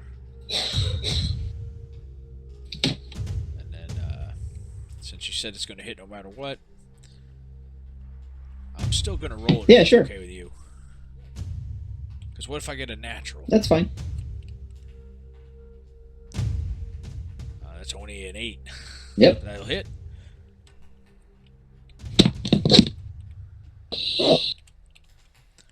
And a swipe back with the scimitar for 9. Okay, so you slice through big portions of this thing, but it's still sort of shambling forward on its roots. These things are tougher than the cultists. Why don't you go and wake them up, Jacobo? Jacopo, or sorry, Elder Green, it's your turn. All right, and you said a +5 will get him? Yep. Alrighty then, I'm gonna roll the hit with Eldritch Blast There's on 2 the one that hasn't been damaged yet. has not been damaged. Okay, you got it. 13. Oh wait, yeah, no, that works. So yeah, 13. Okay, that hits. No, you said a +5 hits, right? Oh yeah, 13 yeah, is the automatic. damage. Oh, so that's just the damage. Okay. Sorry. It's okay. All right. I just wanted to see if I could get that. I mean, I'll check and see if I could get it. Sweet double action. Nope, not a natural 20. Okay. As you blast this one with your Eldritch Blast, you sort of wing the one in front of it, and it shrivels with the power of your magic. So there's only the one that was behind it unhurt. And then, Jacopo, it's your turn. Okay. Has it been an hour since we defeated the Spectre? I don't know. No, No. definitely. Okay. I don't think so. We just kind of Yeah. left that room. I am moving Hunter's Mark to it then, to Okay. the mushroom that everyone... That no one can miss. Yeah. Yeah. I'm going to roll... I didn't get a natural 20, but it's well over 20 to hit. Okay. All right. So, launching a bolt into it. And that's going to be a whopping 8 damage. Do you get a penalty for a range attack that's that close? Is it adjacent to me? No, it's 1 square away. Okay, then I do not at this point. Okay. So So how much damage did you do? 8. 8? Okay. That finishes that one off. So what does it look like? So my bolt kind of goes into it, and it's like a exploding ice cube, and it kind of splats everywhere. All right. Cheetahs. Now you guys kind of you look around behind you, and you that the other fungus in the other room it is not moving. Well, sorry, mates. I didn't mean to wake up any sentient plant life. Yeah, stop upsetting the salads. Yeah, you can tell that these aren't like to this plane either. This is more shit that's been brought here from somewhere else. I'm missing the open sea even more and more. Oh, like I said, I grew up in the swamps of Saltmarsh, and I've never seen anything like it. It's unnatural. Seen a lot of weird shit out there. It's definitely smurfing strange. Yeah, if you look down past towards where that tree root is on the map, yeah, you'll there's another one planted by the tree root as well. Yeah, I don't see any treasure on these things. I mean, other than if you want to clear this out, Elder Green, if this is like upsetting to your god, what's the point of killing a bunch of mushrooms? Well, I'll say this: if it's from another plane, it doesn't need to be here. We should take some of this back to that wizard. It's not natural to this plane, and if you introduce a creature into a new habitat, it will completely destroy the ecosystem. Well, can't you just take the shot from here? We'll keep 6 feet Why don't distance and we won't catch it. You and me, Elder Green, let's go ahead and snipe this. Well, I suppose. We're gonna snipe the thing down the. All right. I assume you used Elder's Blast. Which one? By the tree? Yeah, by the the tree. by the tree. Okay. Watch it wake the tree up. I mean, you can roll your attack just to see if you don't roll 1, and you can hit it. Yeah, I rolled 13, so and I'm gonna use Hunter's Mark 2. Okay. And it's gonna be 10. All right. So 10 it damage. starts to kind of uproot itself. We're literally no longer murder hobos. We're murder herbivores.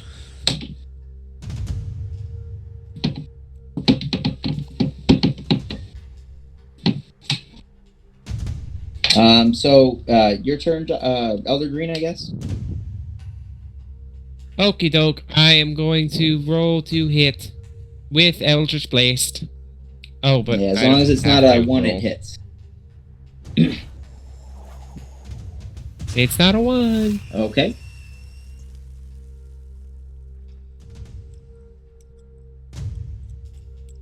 And it's going to be 2 plus. Sorry, I'm not very good at this. 2 plus 5 or 3, so 5. All right. Yeah, that's enough to destroy it. Hey. Okay. What else do you guys want to do? I'll collect a little bit of the mushroom. Glowing Which one? Yeah, let's take some back to that wizard. fungus. Which one? The one that's closest to us that we already There's killed, 2 because next they were to you in the shooting long room, so range. you're gonna collect 1 from one of the 2. Is Okay. there one still alive? There's 1 still alive at the top of the map in that last room by the box. In the last unfinished room that you have. It's the only place in the Right. map you haven't. Right. Okay. Here, I'll give you a full map. There's another mushroom right there, boys.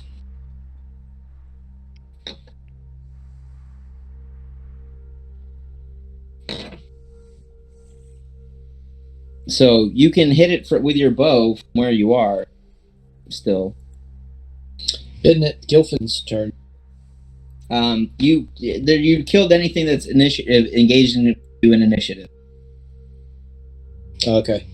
Well, I'll give it a good old blow. So you're gonna shoot at that last Last fungus. Yeah, Okay. it is a natural one, but I can re-roll it, and it becomes a 14. Yep. Anything that's a 5 hits. And that's going to be a 9 damage to it. All right.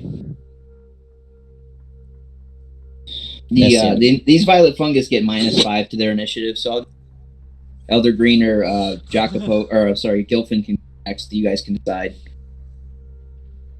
Oh, I'm up to after you, Mr. Green. I mean, Absolutely. Mr. Elder. Don't take away my elder. I worked hard for that. I founded a whole congregation by myself. 4 guys. 5 if you count Jacopo, but he's only half in. Because he's a half Soon he man. will begin the initiation ritual. So Anyway, that hits. That hits. All that talk threw his aim off a little bit. And that He's just finishes it. absent-mindedly firing at them. And it's 9, 12 damage. Yeah, that finishes it. Hooray.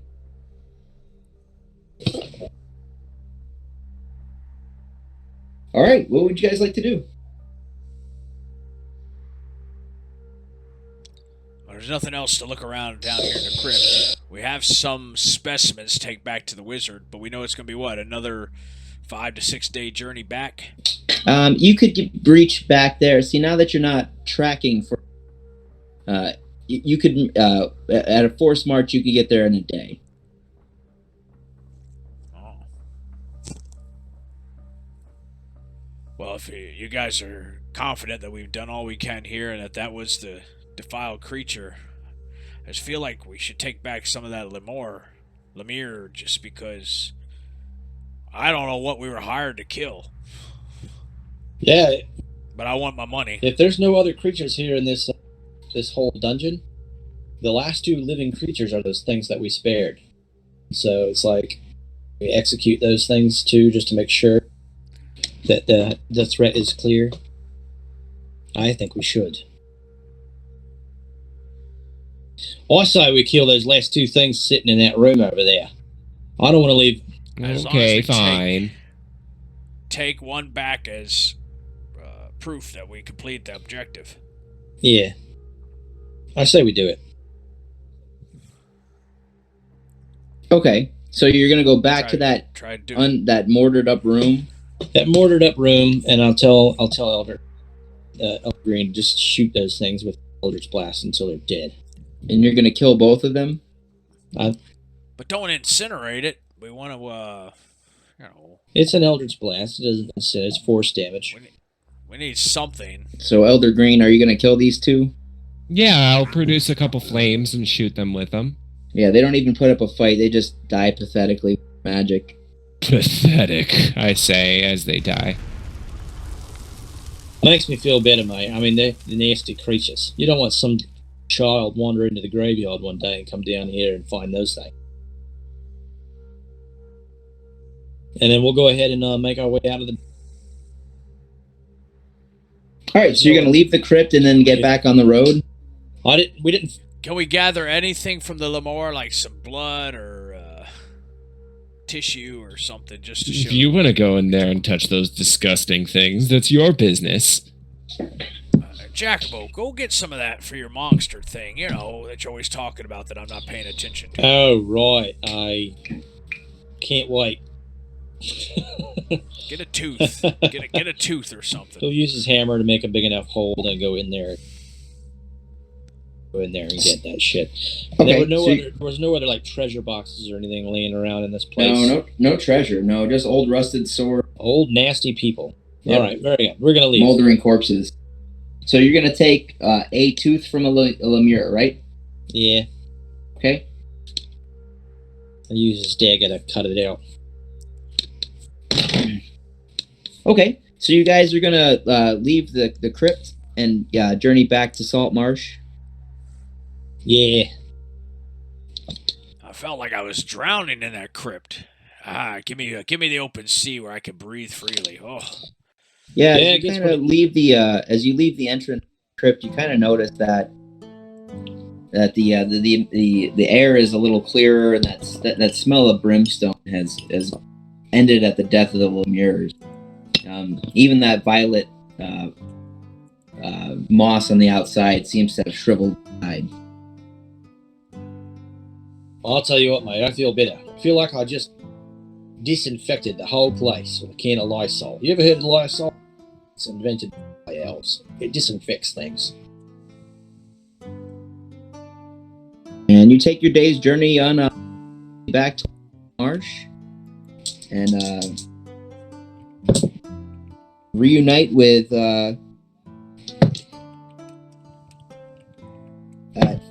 Farron Castlar, that druid, and his bullfrog Loris, just outside of Saltmarsh at the Sea Grove.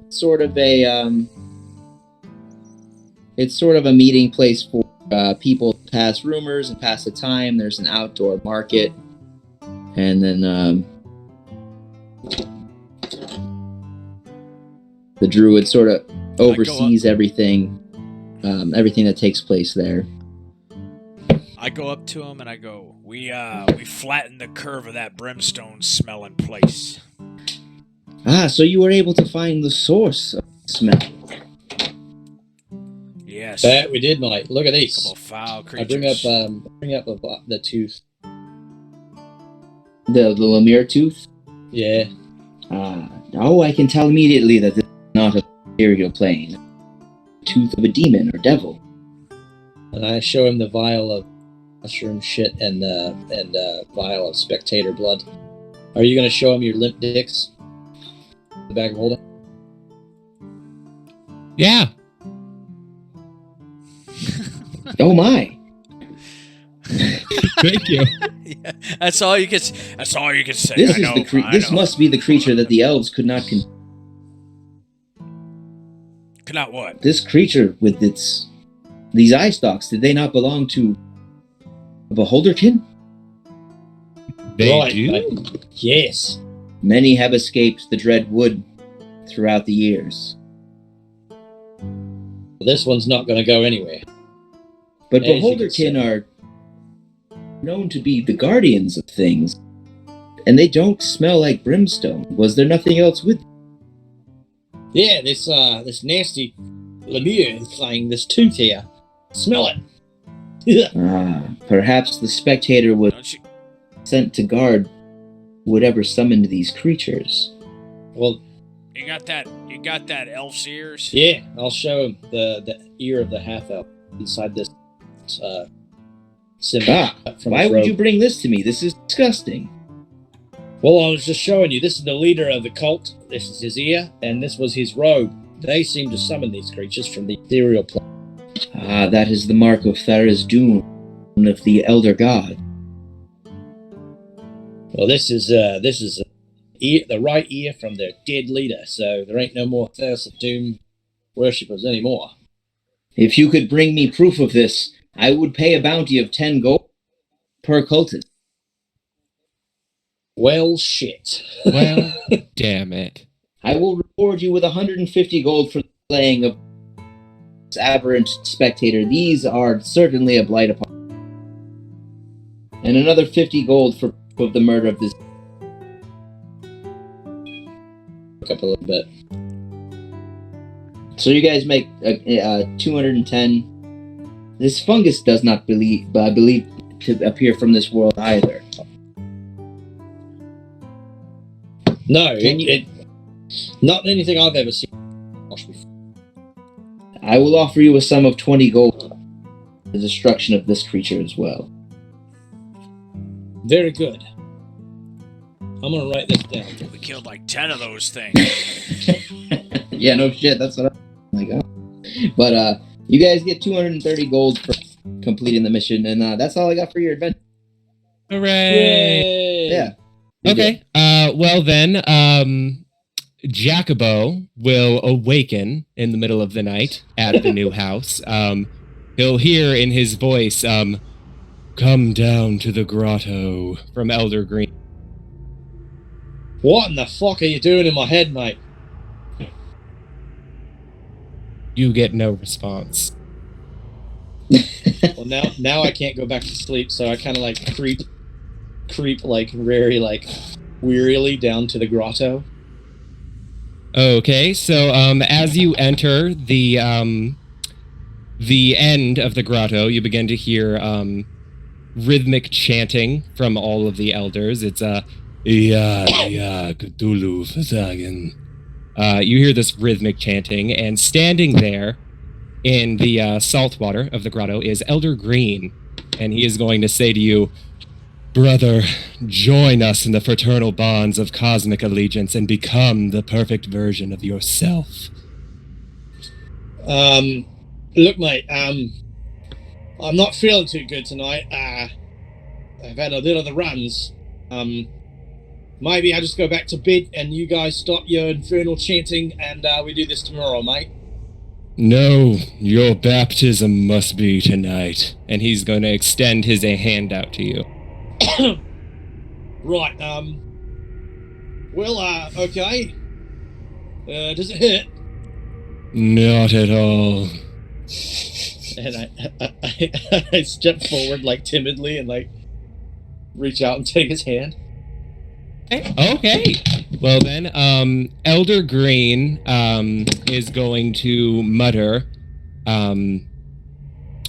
Let me see here. He's going to mutter some things in a language which you don't understand. Just Yule Setul Nogro. And he is going to say to you, "That is not dead which can eternal lie, and in strange eons even death may die." And he's going to dunk you down into the seawater and hold you under there for just a little bit too long. And then he's going to bring you up and, well, as you're under the water, you're going to see an image that's projected into your mind by Elder Green. And that image, if I can send it out, let's see. Looks like that. Wow. And when you come up from the salt water, he says, "Now you are reborn as Elder Jacobo." And all of the cultists chant at you. "Yeah, Cthulhu Fazagan." And you are reborn into the cult of Cthulhu. All right, so Jacopo, every 1d10 days, we're going to hear a gibberish voice. Oh. And there will be a 10% chance of that happening on the next adventure. So we'll do that and see. And while this is going on, Gilfin, who doesn't want anything to do with the mansion, is sleeping in the Delgado boat. He looks up. He's got a big old bottle of prime water rum, and he just swigs it. Fucking coals. And Elder Green is going to give Jacobo his prayer book, and he's going to say, "I no longer have a need for this," and he's going to hold out a very waterlogged, wicked-looking tome and say, "Our God has gifted me a new book. I found this washed ashore the grotto when we returned." And yeah, that's his new power. He has a book, a new one. I cannot wait to read it, you fellow cultists, then. Can I go back to bed now? Absolutely, Elder Jacobo. As Jacobo goes back to bed, he is really freaked out by the thing, but he also notices that the image he saw of the sea monster that destroyed his ship, and he feels personally that he may have gained at least one step closer to finding a way to destroy the thing that took away his baby.